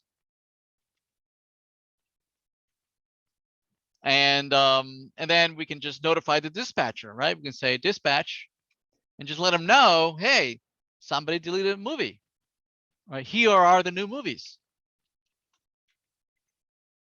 The type is that we deleted a movie, and here are the new movies, right? Okay, so back in the reducer, we just have to handle that and say that the deleted a movie. Wait, what was it? Deleted movie. There we go. And I'm just gonna, reinitialize the state to be whatever these new movies are. Right? It used to be 3, now it's 2, and it should re-render. Okay. So if I go back here and I refresh, notice that it still has, it shows 2 because we did delete it earlier. Let's restart the server so we have the full list of movies. Let me restart the server and refresh. There's my three movies. So if I click on aliens, it's gone from the server and the reducer, which updates in the reducer, and then it refreshes our browser, our component, and could delete the avatar, and that's it. See that? Right. Now, this is the easiest way of doing it. Now, if you do that, what you are doing, you're saying that the state is entirely maintained by the server, right? The browser, the reducer, is reduced to a simple copy of whatever the server is doing. Because if you keep doing this, your reducer will end up just doing always the same thing. Return action.movies, return action.movies, return action.movies. It's whatever the server says, okay? Which is fine, right? This could simplify the architecture quite a bit, right? The problem is that you are wasting data going back and forth, right? Sending all this information back and forth, which you don't really need. right? And you're kind of making the reducer kind of pointless, right? The point of the reducer is that it can maintain a cached version of the server, right? It can maintain a copy in progress copy of what you're doing on the client, and then only notify the server when I'm done, right? Just like you're filling out a form in a local local component with its own local state, and only when you're done with the form you submit, and then you notify perhaps the reducer, or maybe even notify the server. There's no point of notifying for every single click, every single mouse move, right? Only when you collate everything and you're done, perhaps you notify the application state or the server state. Okay, so same thing here, right? The alternative, better way of doing this is as follows, right? So instead of removing, instead of returning the movies, okay, you would return a success. If you're successful, if you're successfully able to remove the movie, you would return something like status, send status 200, meaning everything went okay. And then we can say, oh, there's an acknowledgement that you were able to remove it from the server. And I'm going to restart. And then on the client, basically do the same thing, right? What we would do is here is that we deleted the movie. We're going to notify and let them know. Well, now we don't have movies here. There's here's a response JSON status. There's no movies. It's really a status. It's just a status. And what we're going to pass here is just the movie object that we know we deleted, okay, which has the ID. So there was no back and forth arrays going back from the client to server. I just sent the ID, and you came back saying that it was good, right? And I still know the movie that I tried to delete, and because you said it was good, I'm going to also delete it in my local cached version, right? So back in here in the reducer, my new implementation would be that basically what the server did, right? What did the server do? The server did this, right here. That's what they did. So we're going to do the same thing here. I'm going to say we're going to filter from the state. We're going to filter out the movie whose ID is equal to the action.movie.id. Basically, I'm doing the same thing that the server is doing, but I'm doing it in my local copy, right? This way, I avoided all the traffic of arrays and objects, network traffic that was unnecessary, right? And I'm maintaining a local copy. You're maintaining a local copy. We just have to make sure we're in the same page, right? And once in a while, maybe we will reset the state and make sure that I have a brand new state from the server that is clean, right? That we are all in sync. But meanwhile, right, I'm making sure we just are in the same page, right? Okay, so if I go back and refresh and I delete, it doesn't work. Wait, what? Let's see. Wait, did I refresh? Delete. Why is it not working? Oh, I got a console error. Let's see. On-call promise, blah blah blah. Syntax unexpected 0, yada yada yada. Yeah. Okay. What probably what happens is that the server is returning a 200. It's not even JSON. It's not even JSON. So it's erroneous for me to try and parse JSON. Here, see that I'm parsing JSON? There's no JSON coming back, right? So I can just, I don't need this one right here. Let me put this in a separate line. I'm just going to comment it out. I'm not going to parse JSON because there is no JSON. The status comes in right away. Okay, so let me restart this and also restart the server as well. So I get back my three movies. Okay, let's refresh. There we go. So I'm going to remove the delete. Notice that it works, right, on the client, but we have to make sure. Let's refresh and make sure that indeed Okay, see, I refresh and notice that I get the same data from the server, right? Without the traffic of the data going back and forth. Make sense? Does status dispatch mean it dispatches only if return status is 200? Do we need to check if the client? Yes, in good practice would be for you to test that the status is indeed 200, right? And then you then you go forward. You can catch errors. You can catch errors. So this this fetch, just like this then, you can also do an error. Okay, and handle errors here. Okay, and then you could send errors here. Like instead of sending a 200, you can send a 404. 404 is considered an error, right? Anything that is not above anything above 400 is considered an error. Anything below that is not an HTTP error. And so if it's above 400, right, then this error would be handled here. If it's below 400, then you would handle it over here. Okay. Okay. All right. So okay, I don't want to do that. I don't want to leave it 200. So this again, this should not live here. Right? Where should this be? Right, I'm going to copy this, and it should live in the service, right? In a nice little function called export const delete movie, and I'm going to pass the dispatch, and I'm going to pass the movie, I believe. I think I need those two. Yeah, there's the movie right there. I'm passing the dispatch right there. Okay. And it's being exported. So here, instead of using this, right, I would use delete movie, and I pass in the dispatch. Oh, careful. It's recursive. I'm gonna call myself over and over again, right? Careful. I'll call it something else. I'll call this movie, delete movie by ID. Delete movie by ID, which I'm gonna import.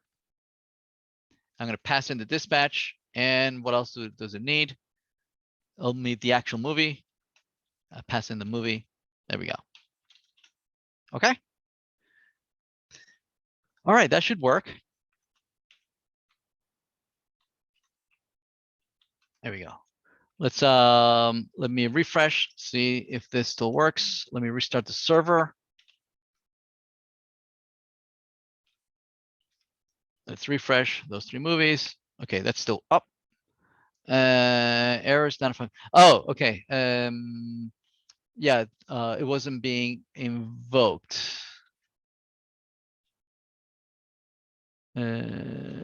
Here, error. Is it catch? Wait, maybe it's catch. Yeah, okay, it's catch. Sorry, not error. Catch for catching an error. Okay, excellent. So we have delete. Let's do one more. Say we want to create a brand new movie. Okay. So to create a movie, right? We on the server side, service on the server side. No, it's the client side.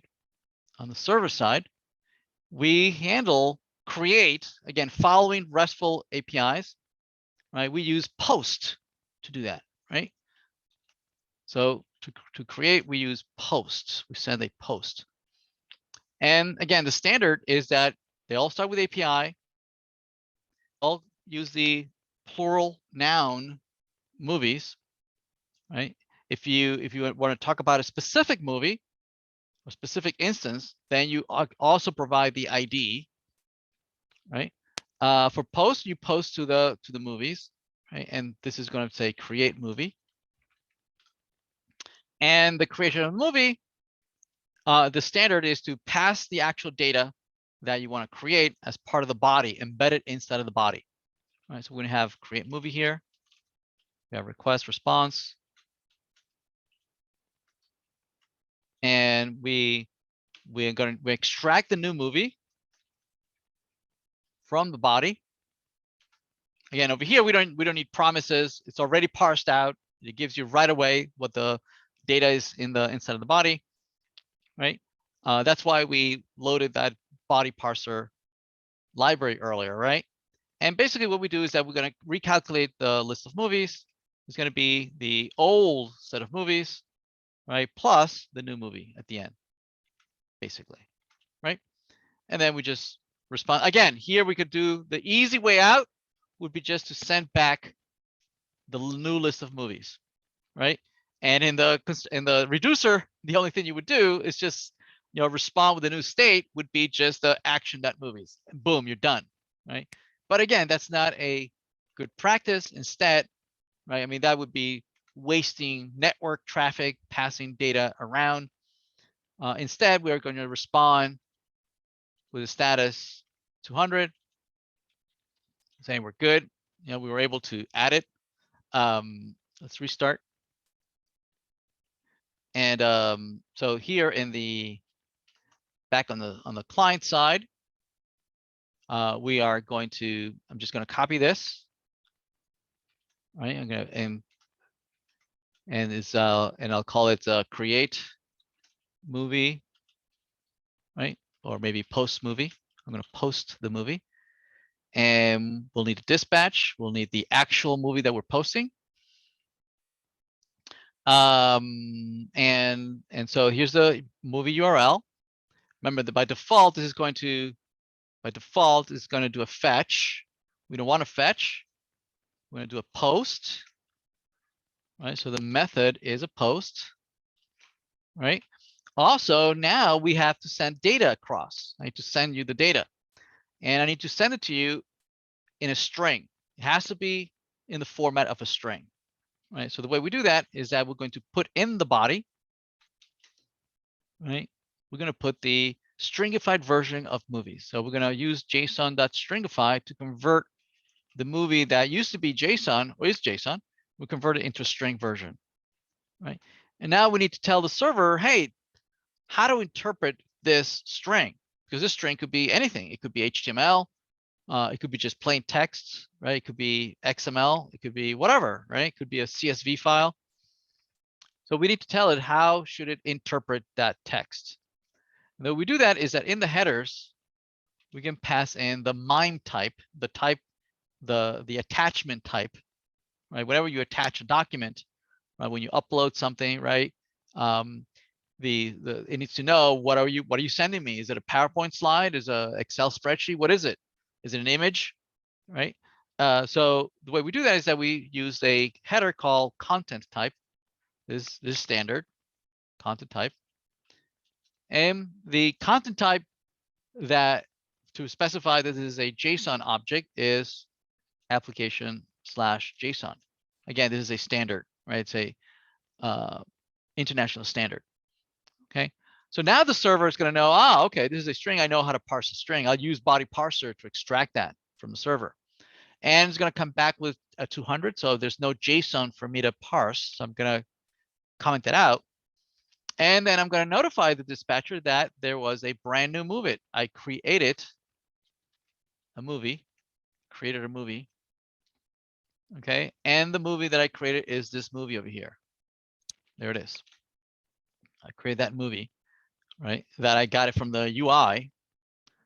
Okay. So now I can use that. I can use this post movie from the UI, from the API client. I can, I can create here and use a const create movie. Pass in I'm going to invoke post movie, which is the function we just created.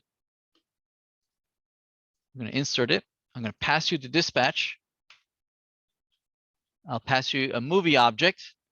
Okay, so how do we create this movie object? We could have a user interface, right, where you can type the name of the title, maybe a drop down on your favorite, how much you like it or whatever, a review, whatever, right? For now, I'm just going to hard code it. I'm going to say the title of the movie is new movie.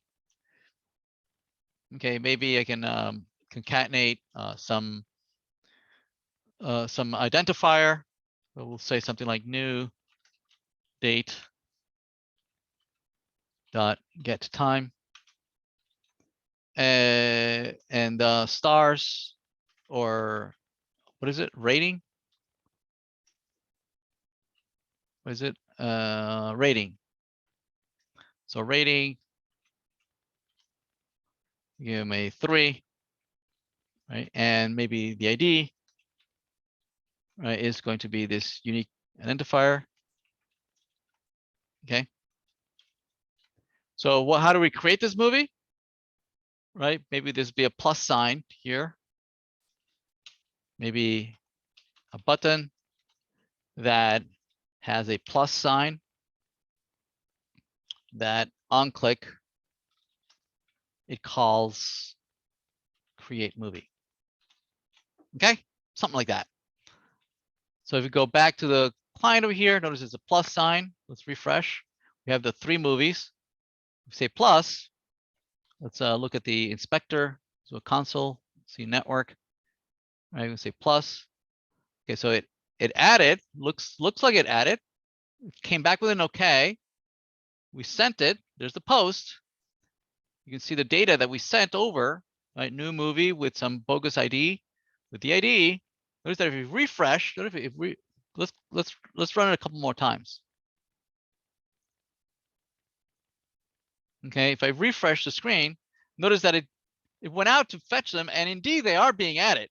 Right, they are being added, and we are notifying the reducer, actually. Right. Notice that we are notifying the reducer. It's just that the reducer is not doing anything with this event. Right. So that if we go to the reducer, we have to tell it, hey, we have to tell it what to do with that event, and say that if this is the event, then you're going to return a new array that includes the old.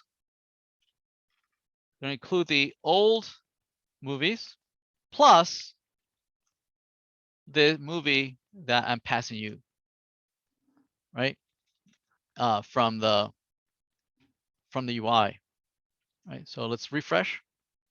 If I click, notice that now both the client is updated and the server is updated. And updating, right? I can delete them. I can add more, and now I have full interaction. The last thing that we would need to play around with is update. Again, the assignment does walk you through everything we just talked about today. Creating, deleting, updating, and doing this all on the client, on the server. It does also, they have for the build part, basically what the build part is asking you to do is to implement server support for what you already have. Okay, so you already have being able to create tweets, right? Being able to delete a tweet, update a tweet, right? So what this is asking you to do is, okay, well, this used to only work on the client, on the React client, right? But if you refresh, poof, it was gone. We want you to provide server support so that these changes are made permanent on the server. Okay. All right, excellent. That's all I had for you today. Any questions?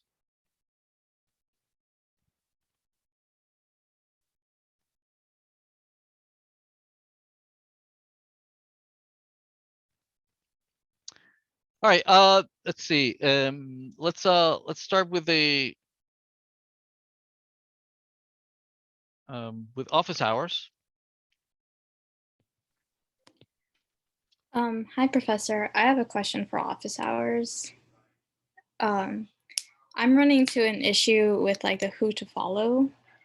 I've had a couple TAs take a look at it, and they don't know either, and Okay. I think it's a blocking issue, and I was wondering if you could like help me. Sure. I have just a question on the chat. There is a challenge. I didn't include it. I will post it a little later, but basically it's getting the profile to work as well on your own. And so So yeah, so I'll describe it a little later on the assignment. I'm sorry, go ahead. Is that Alexandriana? Yeah. Yeah. Would it be All right, okay if I show you were like share my screen? yes, of course. Let me, I think I need to turn that on just a second. All right, go ahead. 1 minute, please. Just to get it loading.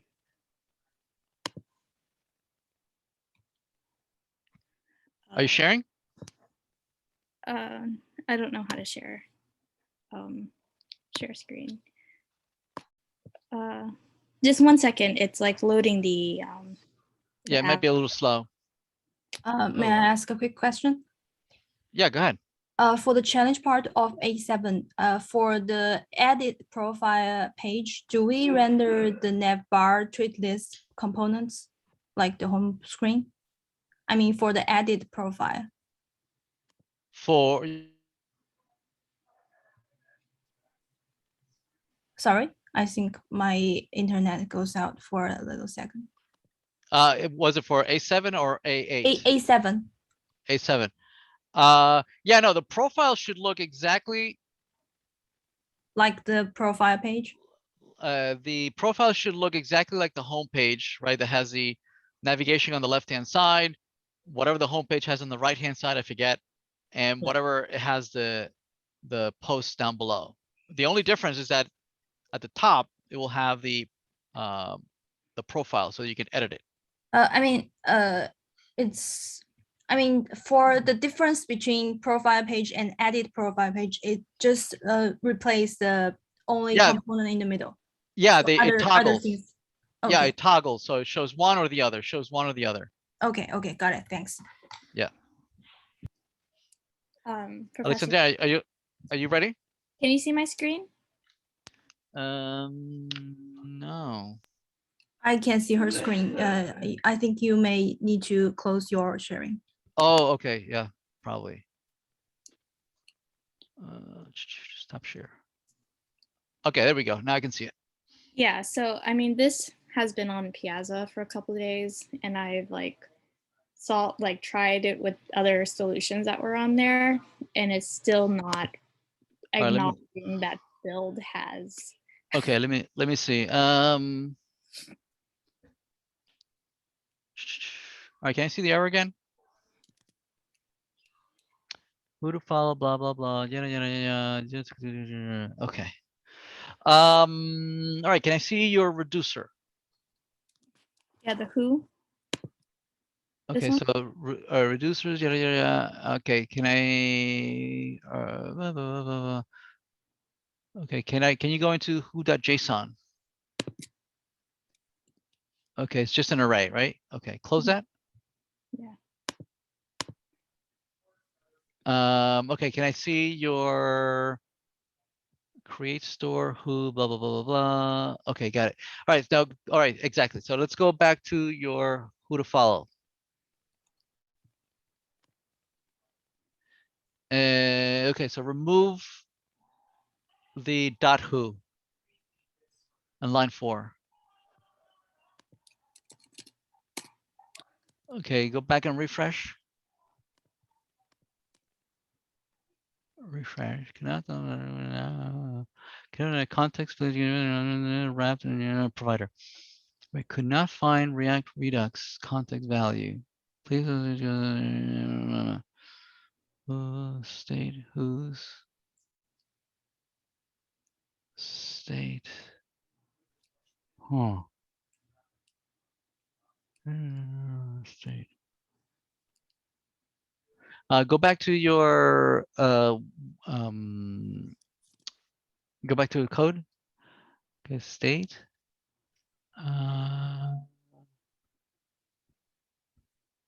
Whose map, blah blah blah blah blah.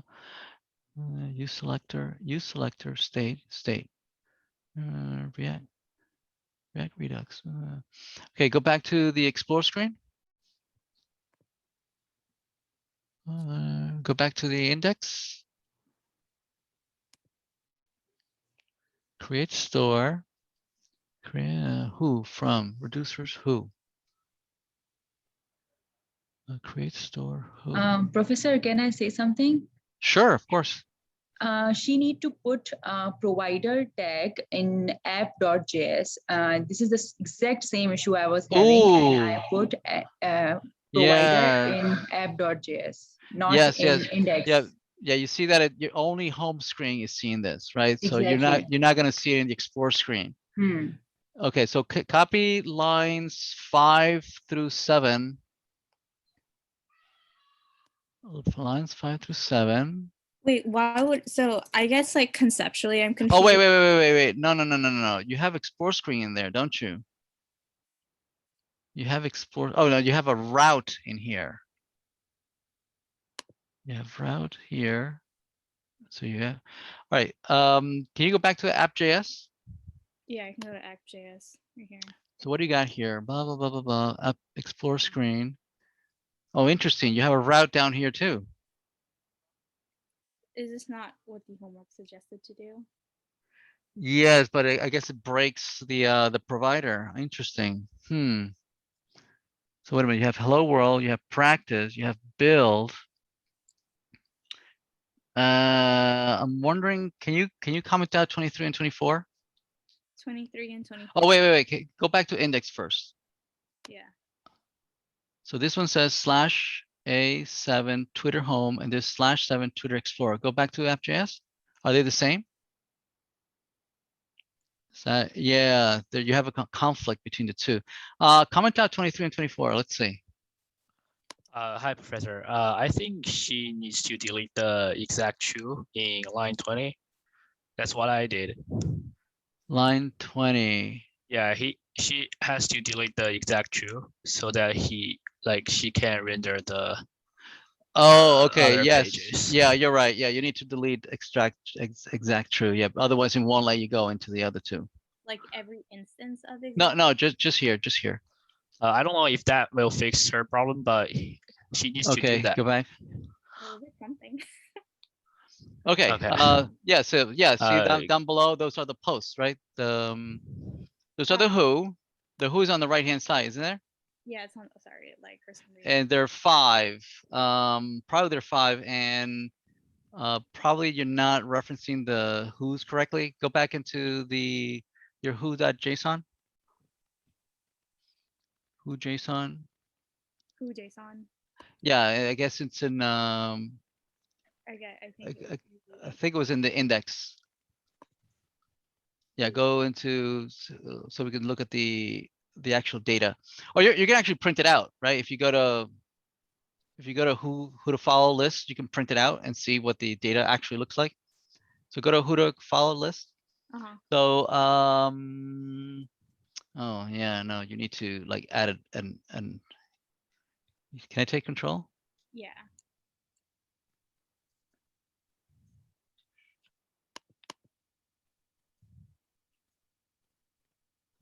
Follow blah blah blah.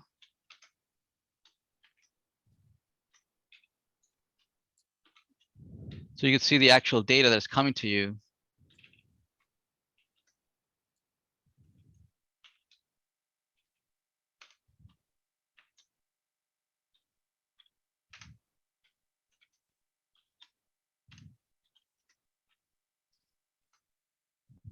The data is who's, right?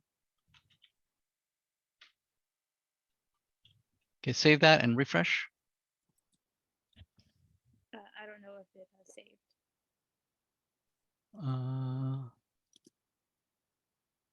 Okay, so it's an array. Okay, and you have username, handle, key. I mean, is that what you're using here? I don't know to render this. Yeah. Does this data makes? Yeah. Like Okay, that's- so for instance, a username, right? Username. Okay, all right. Can you go back to the to who to follow? All right, so who to follow? You're passing. Oh, who? I think this should be W, no, not who's. There we go. Okay. Yep. So would someone be able? I don't understand what the problem was. Yeah, no, the problem. Yeah, go back to the app.js again. Mhm. Yeah, so there were a couple of things, right? Notice that this one has no provider, right? Yeah. And so line 23 and 24 were handling your rendering for home screen and explore screen, right? Because when you hit the URL, they're finding these routes and they were loading home screen and explore screen outside of the provider, Okay. right? Now, because we deleted those, right? Now we were able to handle them instead in index.js. Go to index.js. Now these routes work, right? Now these home screen and explore screen on line 14 and line 17. Now these are being rendered inside a provider, right? So now the data is getting to them. Before it wasn't even getting to them, right? That was one thing. The other thing was that there was I think I might have given you the wrong. See line 10. It says create store who. Mhm. That's the only thing in the state right now. Right now, it's the only thing in the state. So when you went into screen, explore screen, go to explore screen. Oh, I'm sorry, no, who to follow list. Mhm. Here you had state, in line 4, you had state.who. Mhm. But that's assuming that who is a subset of the state. But really, that's a little later in the assignment when you start putting other stuff in the state. Right now, the only thing in the state was the who. That's why we're just saying state, arrow, state, because that's the only thing in the state. When you start adding other things like the posts and the tweets and profile, blah, blah, blah, now you're going to have a whole bunch of other states, right?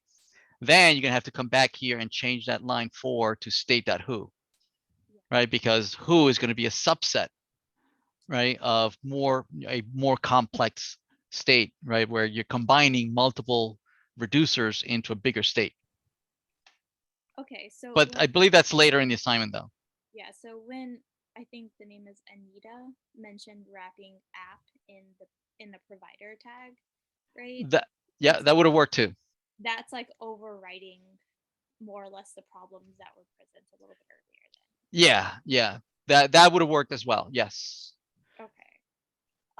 Is there any reason, this is my last question, like, is there any reason why we are wrapping the build index.js in the provider as opposed to the app itself? Well, the thing is that I wanted is that each assignment would have its own reducer and its own. If you put it in the app, then that means that all the builds across all the assignments are using the same provider. Mhm. Whereas A7 is going to have its own provider, A8 is going to have its own provider, and so on and so forth. Okay. Yeah.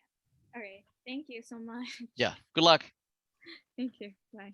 Hey, Professor. Hi. I have a maybe quick question. I can't render the icon tag. Can I share my screen? Okay. So if you see here, I have this found awesome tag for the deleting. Okay. So after render it, I have nothing here.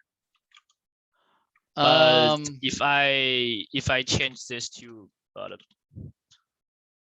if I change this to bottom and refresh, yeah, I have this and I can do that. Yeah. You might not. So go back. I think it's because yeah. it's a paid font or something. That's what Can TA told me. Yeah. Can That you might be try? the reason why. Yeah. Can you try change that to trash? Actually, I have tried some other before. Oh. Yeah. See, you have trash is there. See that? Okay. So try that. Change it to an I. So instead of button, no. Instead of button, change it to an I. Okay. All right, go back. Oh. There it is. Yeah. So it must be that I was using a paid for icon. Oh, right. Yeah. So can we just use this? Yeah. Just use that. That's fine. Oh, okay. And is this supposed to Oh, be the same as this? I'm sorry. Say again. Is this like what's happening supposed to be the same, exactly the same as the post? Yeah. Well, I totally forgot that they're using the same data set. I mean, that's fine. So are we just gonna leave this like this? Yeah, I was hoping that there would be two completely data sets, but Uh, I messed up, so I'm not gonna ask you to Okay. fix it. It was my fault. Okay. Thank you. Hi, Hi, Professor. Professor. Oh, you can go first. Go first. Oh, thank you so much. So I'm having like a few bugs, Mhm. and like I'm not sure where to start to look for them. Can you help me out? Sure, go ahead. Yep. Let me share my screen real quick. Could you see it yet? Yeah, I can see. Oh, Oh, wait. let me just try to like run the app and then show No. you. Can you see it? Yes, I can. Okay, perfect. So, oops. Yeah, so I have a few problem like when I like try to go to explore and it just like giving me this bug. Okay.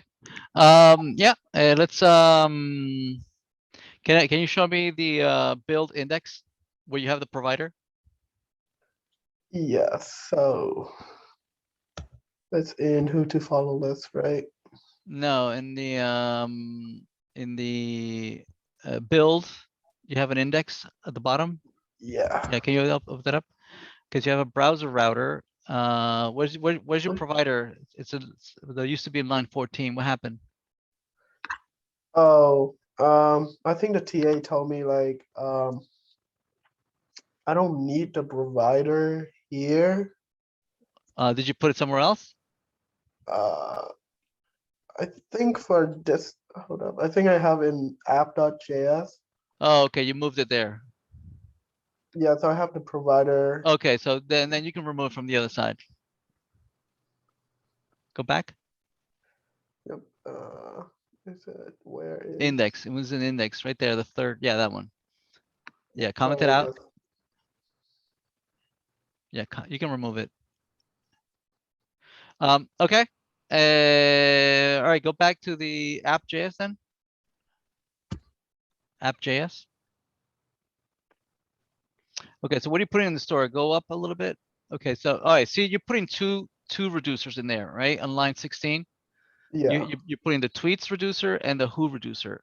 So that means that if you go to who to follow list, it's right there, the third tab. Yeah. Okay, so now the who is going to be inside of the state. So line 6 at the end, that's going to be state.who.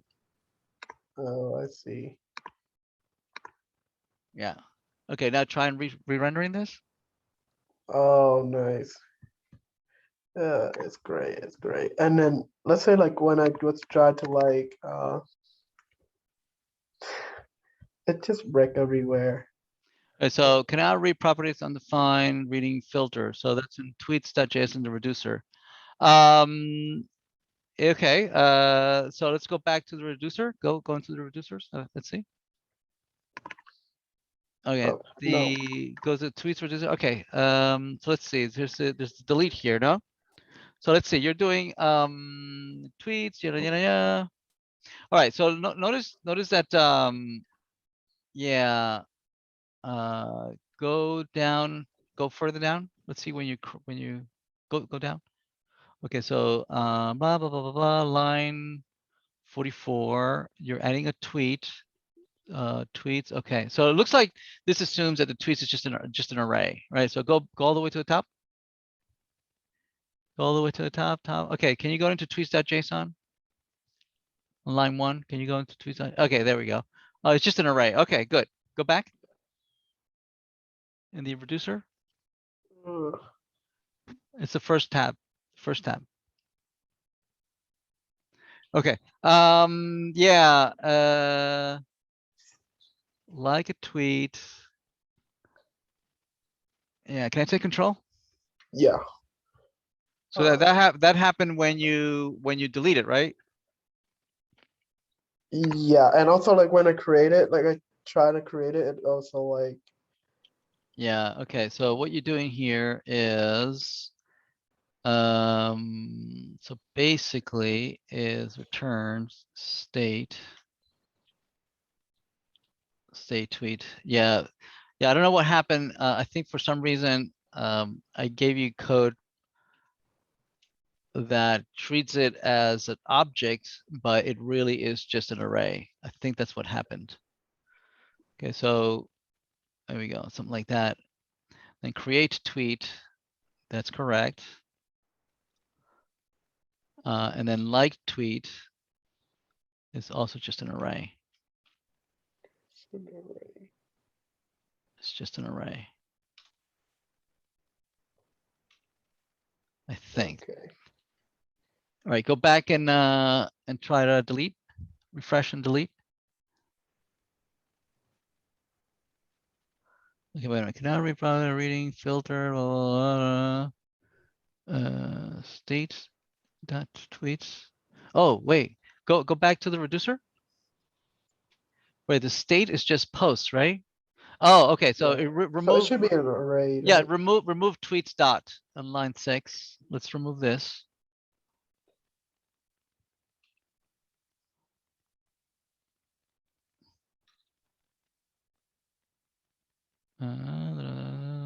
Tweet.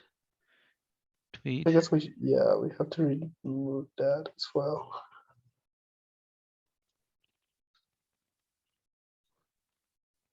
Okay, try it again. Refresh. Oh, nice. Okay. I think it works. Oh, perfect. Thank you so much, Professor. Sure. Yeah. Professor, So, can you reiterate like what you said there? Because I have the exact same issue. Basically like summarizing like what the issue was. yeah. So what happens is that the original object, right, here, right, is an array. Okay, this is just an array of objects. But apparently maybe the code that I was giving you was assuming that was considering it as an object as opposed to an array. So state basically, right? Notice the initialization. It's just state is just that array. So this always should be treated as an array, right? So state is the list of tweets, is the array of tweets. So if we, for instance, if we delete, basically it's going to be the old array minus the tweet that has the ID of the one you want to remove. If you're going to create, it's going to be just basically a new array that's going to contain the old array plus that new tweet at the beginning, right? So basically, what I did was say, oh, my mistake, I guess. I must have given you code that was misleading. That this says, okay, well, this is not an array. It's actually, saying it's actually an object that contains an attribute that has the arrays. You understand? So I guess I must have made a design change while I was working on the assignment. Where at first I had designed it as an object that contained tweets, but then what I asked you to do is to treat it as an array. So basically, I think that's what happened. Okay, cool. Thank you. Thank you so much, Professor. All right, good luck. Hi, Professor. Hi, how you doing? Good. How are you? Great, thank you. Okay, so I have one very little issue. I don't know why, but I'm not getting to fix. Can I share my screen? Of course, go ahead. Okay, so are you able to see my screen? Yes. Okay, so here I don't know why my pictures are not getting rendered here. Yeah. Can I What's see the- your? Can I see your who to follow? Or actually no. Where is it? Yeah, is that it? Okay. Can I see that component? This image? It's in post summary list item. This Okay. image. All right. Can I see those images? Is that Okay, in so what I basically do is I don't save images in my local files. Oh, I see. use these, and these images always works. I don't know why these are not working for this Okay. particular assignment. Can you copy that image and paste it on the URL on the browser C Can I see Sure, that sure. image? Yeah. Of course. I just want to make sure this works. Mhm. The image works. Yeah. Okay, good. All right, so so that should work. Can you show me how you are using that image again? Sure. So this is the what's happening, right? It's what's happening. Yeah, but in post summary list item, this particular image, I mean the array is Okay. I'm using. Okay, so let's do something. Can I? Where do you pass this? Are you iterating over this? Maybe in post summary list, maybe? Yeah, post go summary there? list. Yeah. Okay. And you're passing the post right there, right? Okay, wait. Post map. Post map. Okay, can you scroll down a little bit? Is everything else being rendered? I'm not sure. Well, your React.js is a component, so that looks like it is. Okay. Can you do something? Go back. All right, can I take control? Sure. All right, can you take me to the IDE? All right, so let's I just want to make sure the data that we're sending is correct. So let's go into here.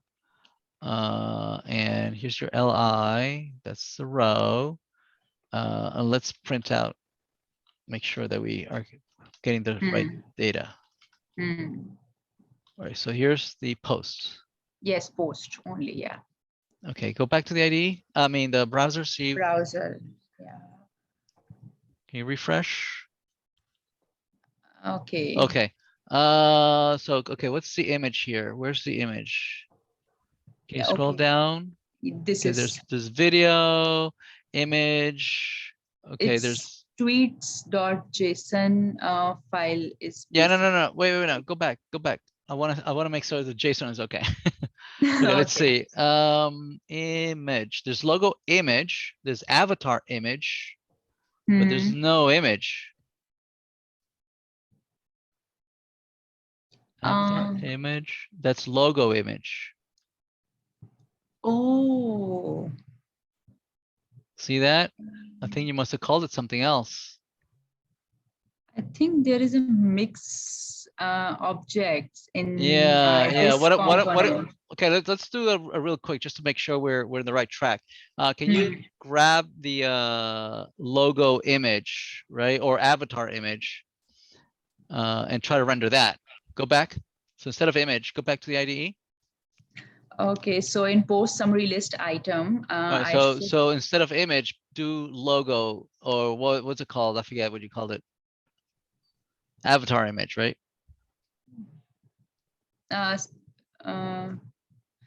Which image? Avatar. Okay. Okay, you'll need to use square brackets because you got a dash in there. Square brackets, and then quotes.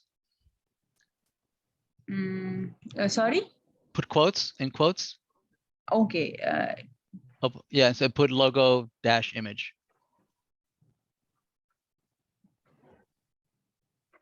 Dash image. Okay. Is this Okay, now, correct? yeah, go ahead, go and render it. Mm. Scroll down. There's your image. See that? It works. Yes. All right. So there is a mix up in the image for this component and this component. Yeah, you want to try and figure out what's going on there. Yeah. Yes, but I got the point. All right. Yeah, thank you so much, Professor. All right, good luck. Yeah, thanks. All right, next. I have a quick question on the verified part. I'm having trouble like having it show up if like it's the condition is true. I'm not sure how to like do that. All right, you want to show me? Yep. All right. So right here is where I guess it would go. I'm just like not sure how I would wrap it inside like a conditional, like an if statement. Like okay, meaning you want to show it sometimes and not show it sometimes? Yeah, because I guess it would only show if like the verify was true. Verify. Do you have a field called verified? Yeah, on like the tweets, like this is Okay, from, yeah, that's fine. Go back. Yeah, so the way you do that, let me show you. Can I request control? yeah. Okay, so what you do, right, is that you create an expression, right? And then you and together the two things, right? So for instance, it's what's it called? Tweet verified, is it? Yeah. Verified like that, right? And you're gonna say and then whatever you want to render afterwards. So now this will only render if the left-hand side is true. All right, I can't paste. Can you paste? Yeah. Okay, there you go. You try that. It should show for the Scott Mulaney person, but it doesn't. So, okay, let me show you. Show me what it is that you're rendering. Go back. What? Was it first before? Was it showing all the time? No, it was just never showing. Okay, well then that might be the problem. not Could it not be the a font awesome thing then, like this, because I yeah got this. that might be the case, that your font awesome somehow it's not rendering the. I mean, try something else. What else? Just we could try real quick. Just put I don't know, something we know you have.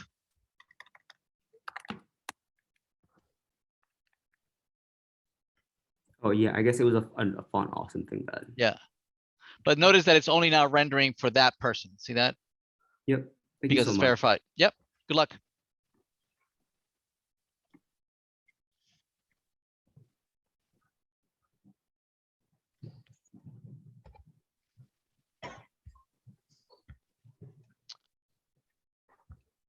Hi, Professor. Hey I Daniel, guess what's up? I was wondering, so I'll just share my screen so you can understand Sure. what's going on here. But basically, like I'm kind of confused as to what exactly like is supposed to be shown like on, I guess, startup now. So like when we open up Netlify, like what should be showing up? Like currently I have this, then I have all this stuff from like before as well. And I'm wondering like how I should organize this because I'm pretty sure like this is not what is supposed to be like rendered, I guess. Okay, but it looks like you have their Redux examples, right? So that must be your A7 assignment, no? Yeah. Okay, so yeah, I mean, as far as the assignment goes, that you've done the right thing. Obviously, it makes it a little bit harder for the TAs. Well, not necessarily, because they can always clone down that particular assignment. So, but yeah, no, I'm I mean, just as far as you're concerned, you did the correct thing. okay. I'm just concerned that like, so if I press build, then it leads me here, and then when I press like explore, it goes to the correct places. But I'm just worried because like when they're grading assignment 6, I guess they won't have like A6 Twitter home. Yeah, or, I know, like, and sorry, that's A6 right, Twitter. and that's not your fault. Right. Yeah, no, and Okay. that's not your fault. So like, I guess when they're grading, like, will they be using the Netlify or will they be using No, like no, previous commits or? yeah, what they'll do is they'll clone down that particular assignment and run it. Okay, got it. Yeah. Cool. Okay, thank you. Sure.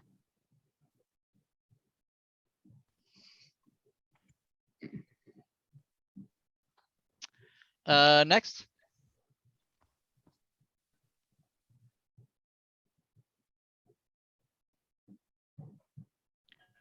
Huiyun or Xinyin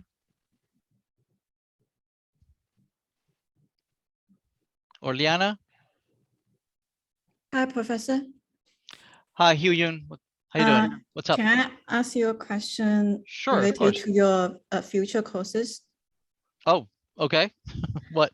I'm a student from Seattle, so I'm wondering, is it possible for you to offer database, the online version in the future? Of course. Yes, definitely. And also, I know you will teach the foundation of software engineering in the next spring. but it's am, in yep. Boston, so students in Seattle cannot register that. So Okay. I'm wondering if Yeah, I mean, for my part, you know, I don't really care if it's in person or remote. You know, all my classes, I treat them as, even my in-person classes, I treat them as remote. And I'm there and I have folks zoom into my classes. So yeah, I have no problems whatsoever. You know, it's more of a, you know, who's creating these courses and how they market it and how they, you know, how they package it. So it's more a dean question. You know, I think the dean decides these kinds of things. So I have little power over that. yeah, I just want to know if you will offer that in future semesters, Oh, the online absolutely. version. I'm pretty sure. Yes, I've been pushing for online versions of this. Absolutely, yes. Yes, because I know many students from Seattle wants to take your course, and we can't do that because of the Okay. location. Yeah, no, I'll let you know, my boss and whoever the dean, I'll let them know that there is you know, there are folks interested. So definitely, yeah. Yeah, thank you so Yeah, much. thank you. If you could send me maybe you have already, but if you could send me an email again, I can maybe forward that. Okay, I to will other folks. definitely do that. Yeah, if you could dramatize it as much as as you know, or perhaps it could be useful for to move some interested party. Okay, okay, thank All you. right, thank you. Bye.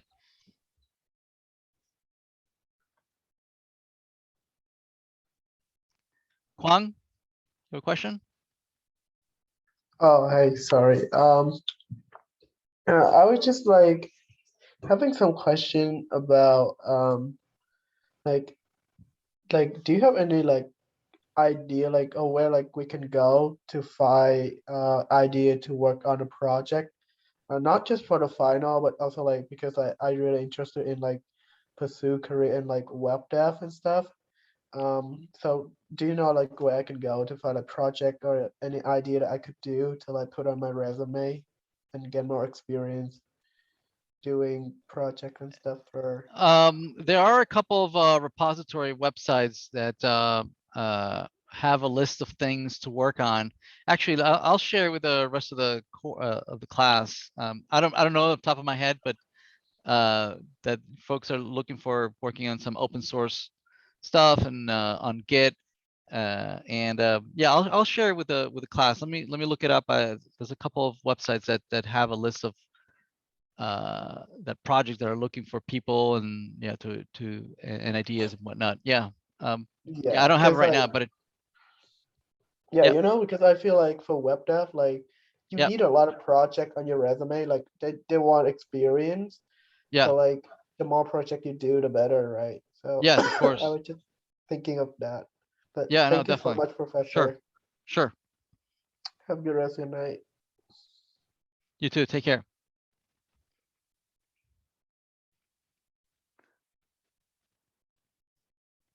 Hi, I have some questions on the challenge section for assignment 7. Sure. What's up?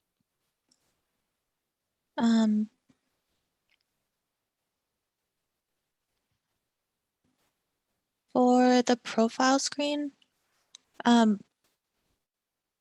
we need to like display the dates like exactly in those formats, right? As opposed to just the like this. Yeah. format. I'm sorry. I didn't mean it to be formatted in any specific way. Oh, okay. Yeah, it doesn't have to be that specific way. No. Okay. Okay. And this bio input, I tried to like make it wrap with like text wrap, but I can't get it to. With text area should be able to wrap. No. Oh, well, actually, these are like Bootstrap floating labels, floating. No, I mean, what are you using to render that bio? Can I see? It should be a text area. Oh, I'm not using text. Text Yeah, you area. should use text area there. Is that it? Yeah. No, wait, where is it? It's Uh, bio. Is that the bio? Okay. Yeah, no, so instead of input, use text area. So replace input. So use text area there. Wait a minute. ID value, blah, blah, blah, blah. Okay, so see where it says line 88? Remove the slash at the end. Right, yeah, remove that. And then after that, at the end, close the text area tag. Go to the end and then close text area. Yep. Okay, try that now. oh, okay. Okay. And then You can style it and give it like a height. There's I think it's called column. How many rows you want? You can say like rows 5 or something. but for And the so it'll text, give you a height. yeah, Go ahead. for the text area, it does show like that. I mean, does it matter if it shows that thing? Oh yeah, no, not at all. Oh, Yeah, okay. that means that you can resize it. You can Oh, make okay, it okay. bigger. And then for the dates, the birthday, when I click on edit profile, it doesn't show like the default value. It just shows the format. You have to set the value. What values are you setting?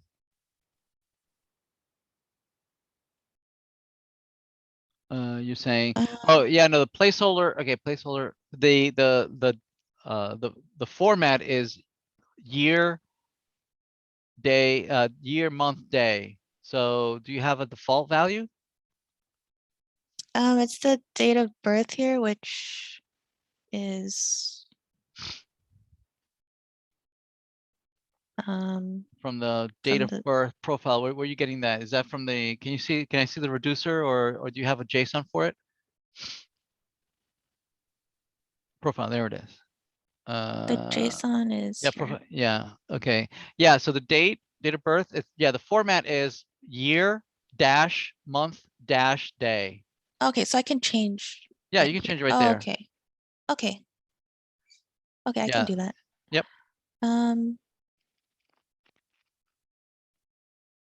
Yeah, I think that's it. All right. All right, awesome. Thank Good you luck. so much. Thank you.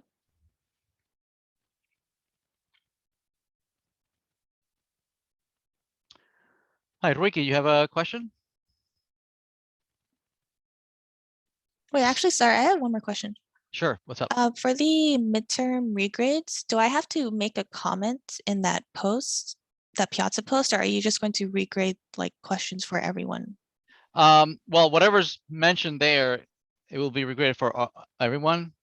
But just to make sure, I would post it in Okay. there, unless Okay. you absolutely know that somebody requested something that that pertains to you. Oh, but I don't have to make a comment like that I need that regrade too, if someone already posted a question about it. Right. No, if somebody already posted it, then we're gonna check for everybody. Okay. Okay. Right. But again, I would, for good measure, I would just post something that says, hey, me too. Oh, okay. Okay. Just right. just make sure. Okay. All right. Thank you. All right. Good luck. Shijing, you have a question? Hey, Professor. Hi, what's up? Just a quick question about the practice part. May I share my screen? Sure.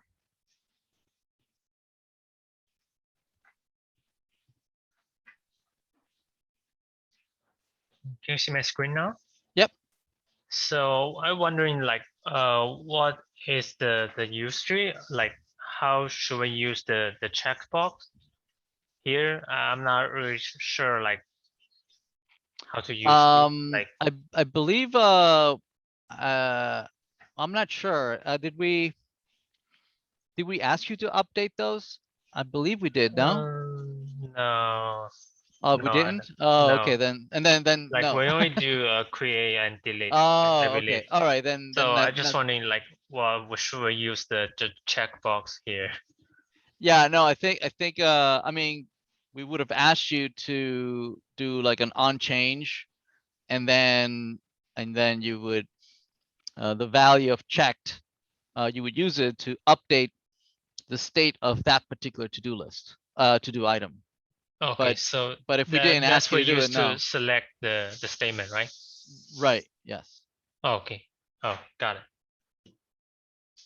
Yep. And you said that so the next week lecture will be moved to Wednesday, right? Yeah. Apparently Thursday is a holiday, so. So are we having the quiz on that day? I guess. That's makes it complicated. But yeah, I guess we'll have a Wednesday, and those who can, we'll try to figure it out how to handle. Maybe I could maybe have it on Tuesday then, when I can make sure that everybody's there. Okay. Okay, I see. Thank you, Professor. All right.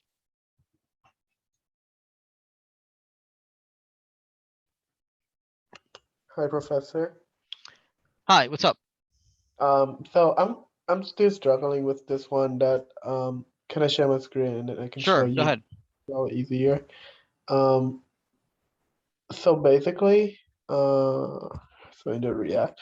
Okay, so it's so weird that at the beginning when you run the application, it show you the practice section, but when you go into the build section, it just doesn't show you the view. Okay, can I see app.js? Yeah. So this is what I've been working on. So I try. Oh, yeah, first go to app.js. Show me app.js. Yep. Okay, so you have let's see, you have slash build, blah blah blah. Okay, so, that's what you type, right? /a/build. Yeah. Yeah, it's Okay. /a7/build. All right. Go back down. Okay, can you go into build? You're going there. Let's see what you got here. /a7 Twitter home, blah blah blah. Oh wait, but you're creating another browser router. No, we don't want that. Go back to app.js. Sorry. Because the app.js already has browser router. Okay. All right, go back down to build. Yeah, you can't have a browser router inside a browser router. So comment that out.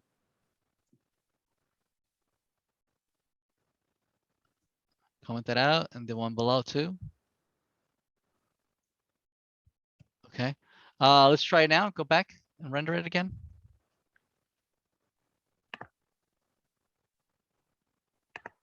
Okay, wait a minute. All right. All right, so wait, just build doesn't go anywhere, right? So go back to go back here. Really what you've got is. But then when I try, like if I would just like put it here. Well, no. So wait a minute. So you said /build, you really mean Twitter, right? So go to build. What does it say? Go build. Okay, Twitter. All right, so just use one of these. Grab Twitter home, say. Oh no, I'm sorry, just Twitter, right? Okay, go back up. Okay, so change that to Twitter. Okay, go back to build. Okay, remove home from right there, line 6. Okay, now go back. So that's going to be your home screen. Now, no, go back to your browser. Refresh. Oh, not build. Type Twitter. Or just Twitter or Explorer. Yeah. That should bring you to home. Okay. All right. Now you have to fix the URLs, right? So go to I guess practice, right? Practice has the links. No. Yeah. Okay. So instead of build, just say Twitter. Yeah, that's it. I see. But can you explain me like why and how do they like connect to each other?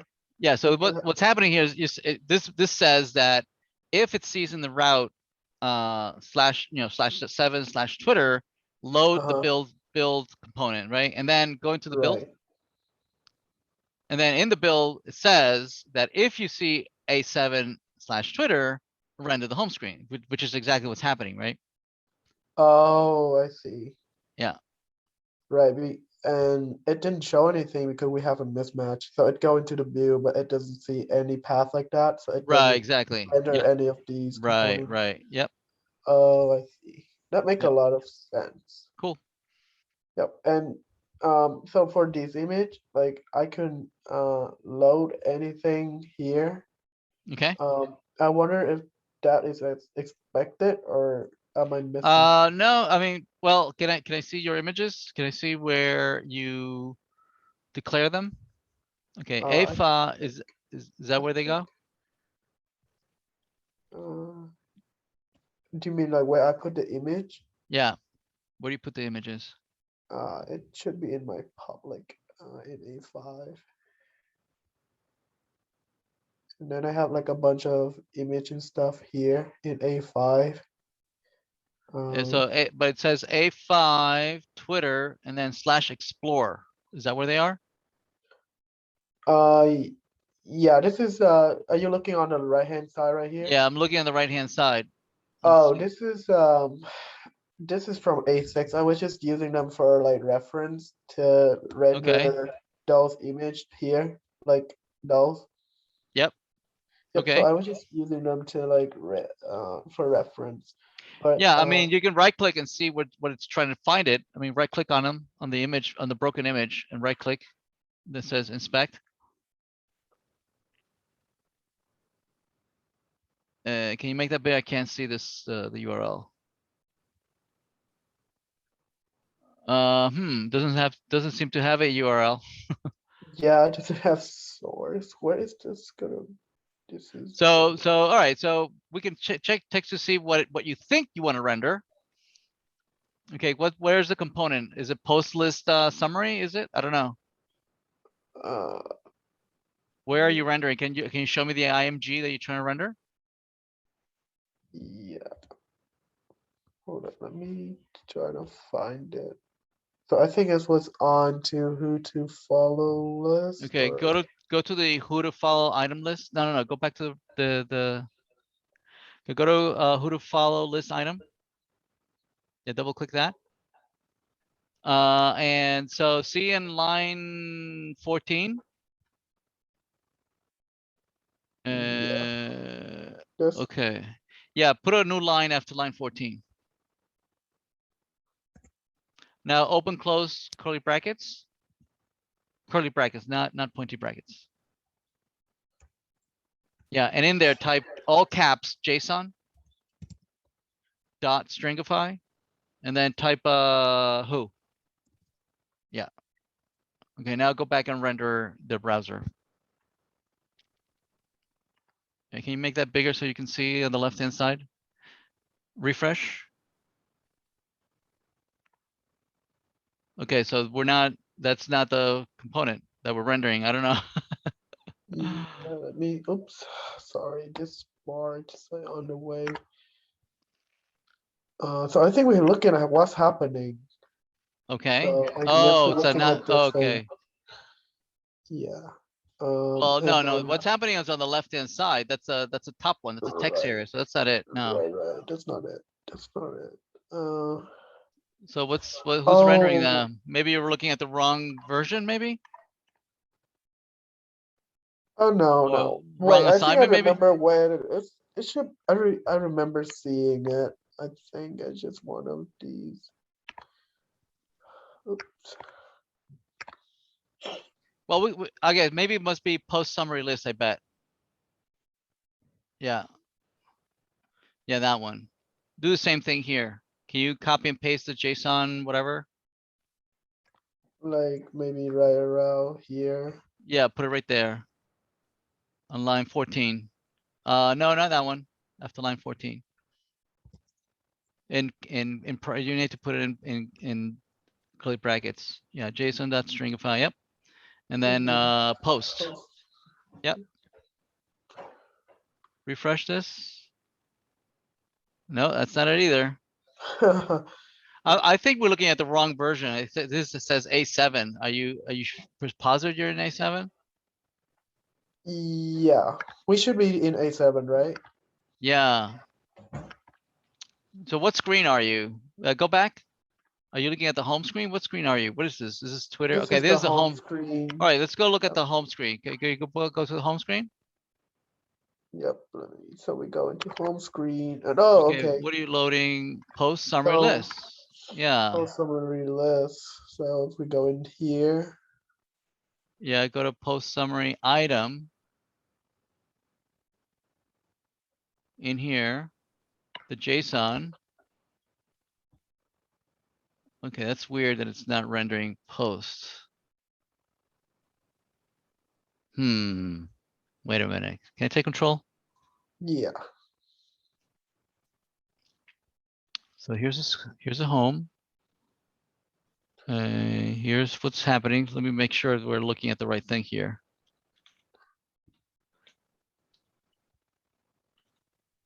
Do you want me to go back to the browser? Yeah, and render it. Yeah, it looks Oh, fine. there it is. There's a JSON right there. Okay. Okay, where are these images? Let's see. Logo image. So there you have an image called logo image. You have an image called avatar image. Yeah. I don't think that's what you're rendering. Oh, maybe what if? Okay, go to post summary list. Wait a minute. Let me do it. And so your image. Where's your IMG here? Oh, here. Yeah, what you have is not image. This should be What you maybe have is avatar image, right? Or maybe post image for that. I think you had a logo image. I think one of them. Right? Can you render that? Yep. There it is. See that? The image is rendered. Nice. Yeah. So you must make sure that things match. Okay. Yep. Thank you so much. All right. Good luck. Yep. Have a good night, Professor. You too. Hey, Ricky, you there?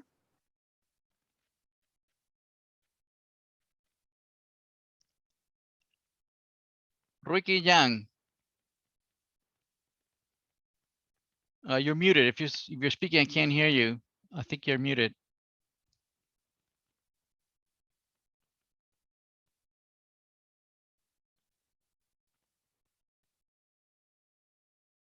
Hi, Ricky. If you have any questions, you can text me at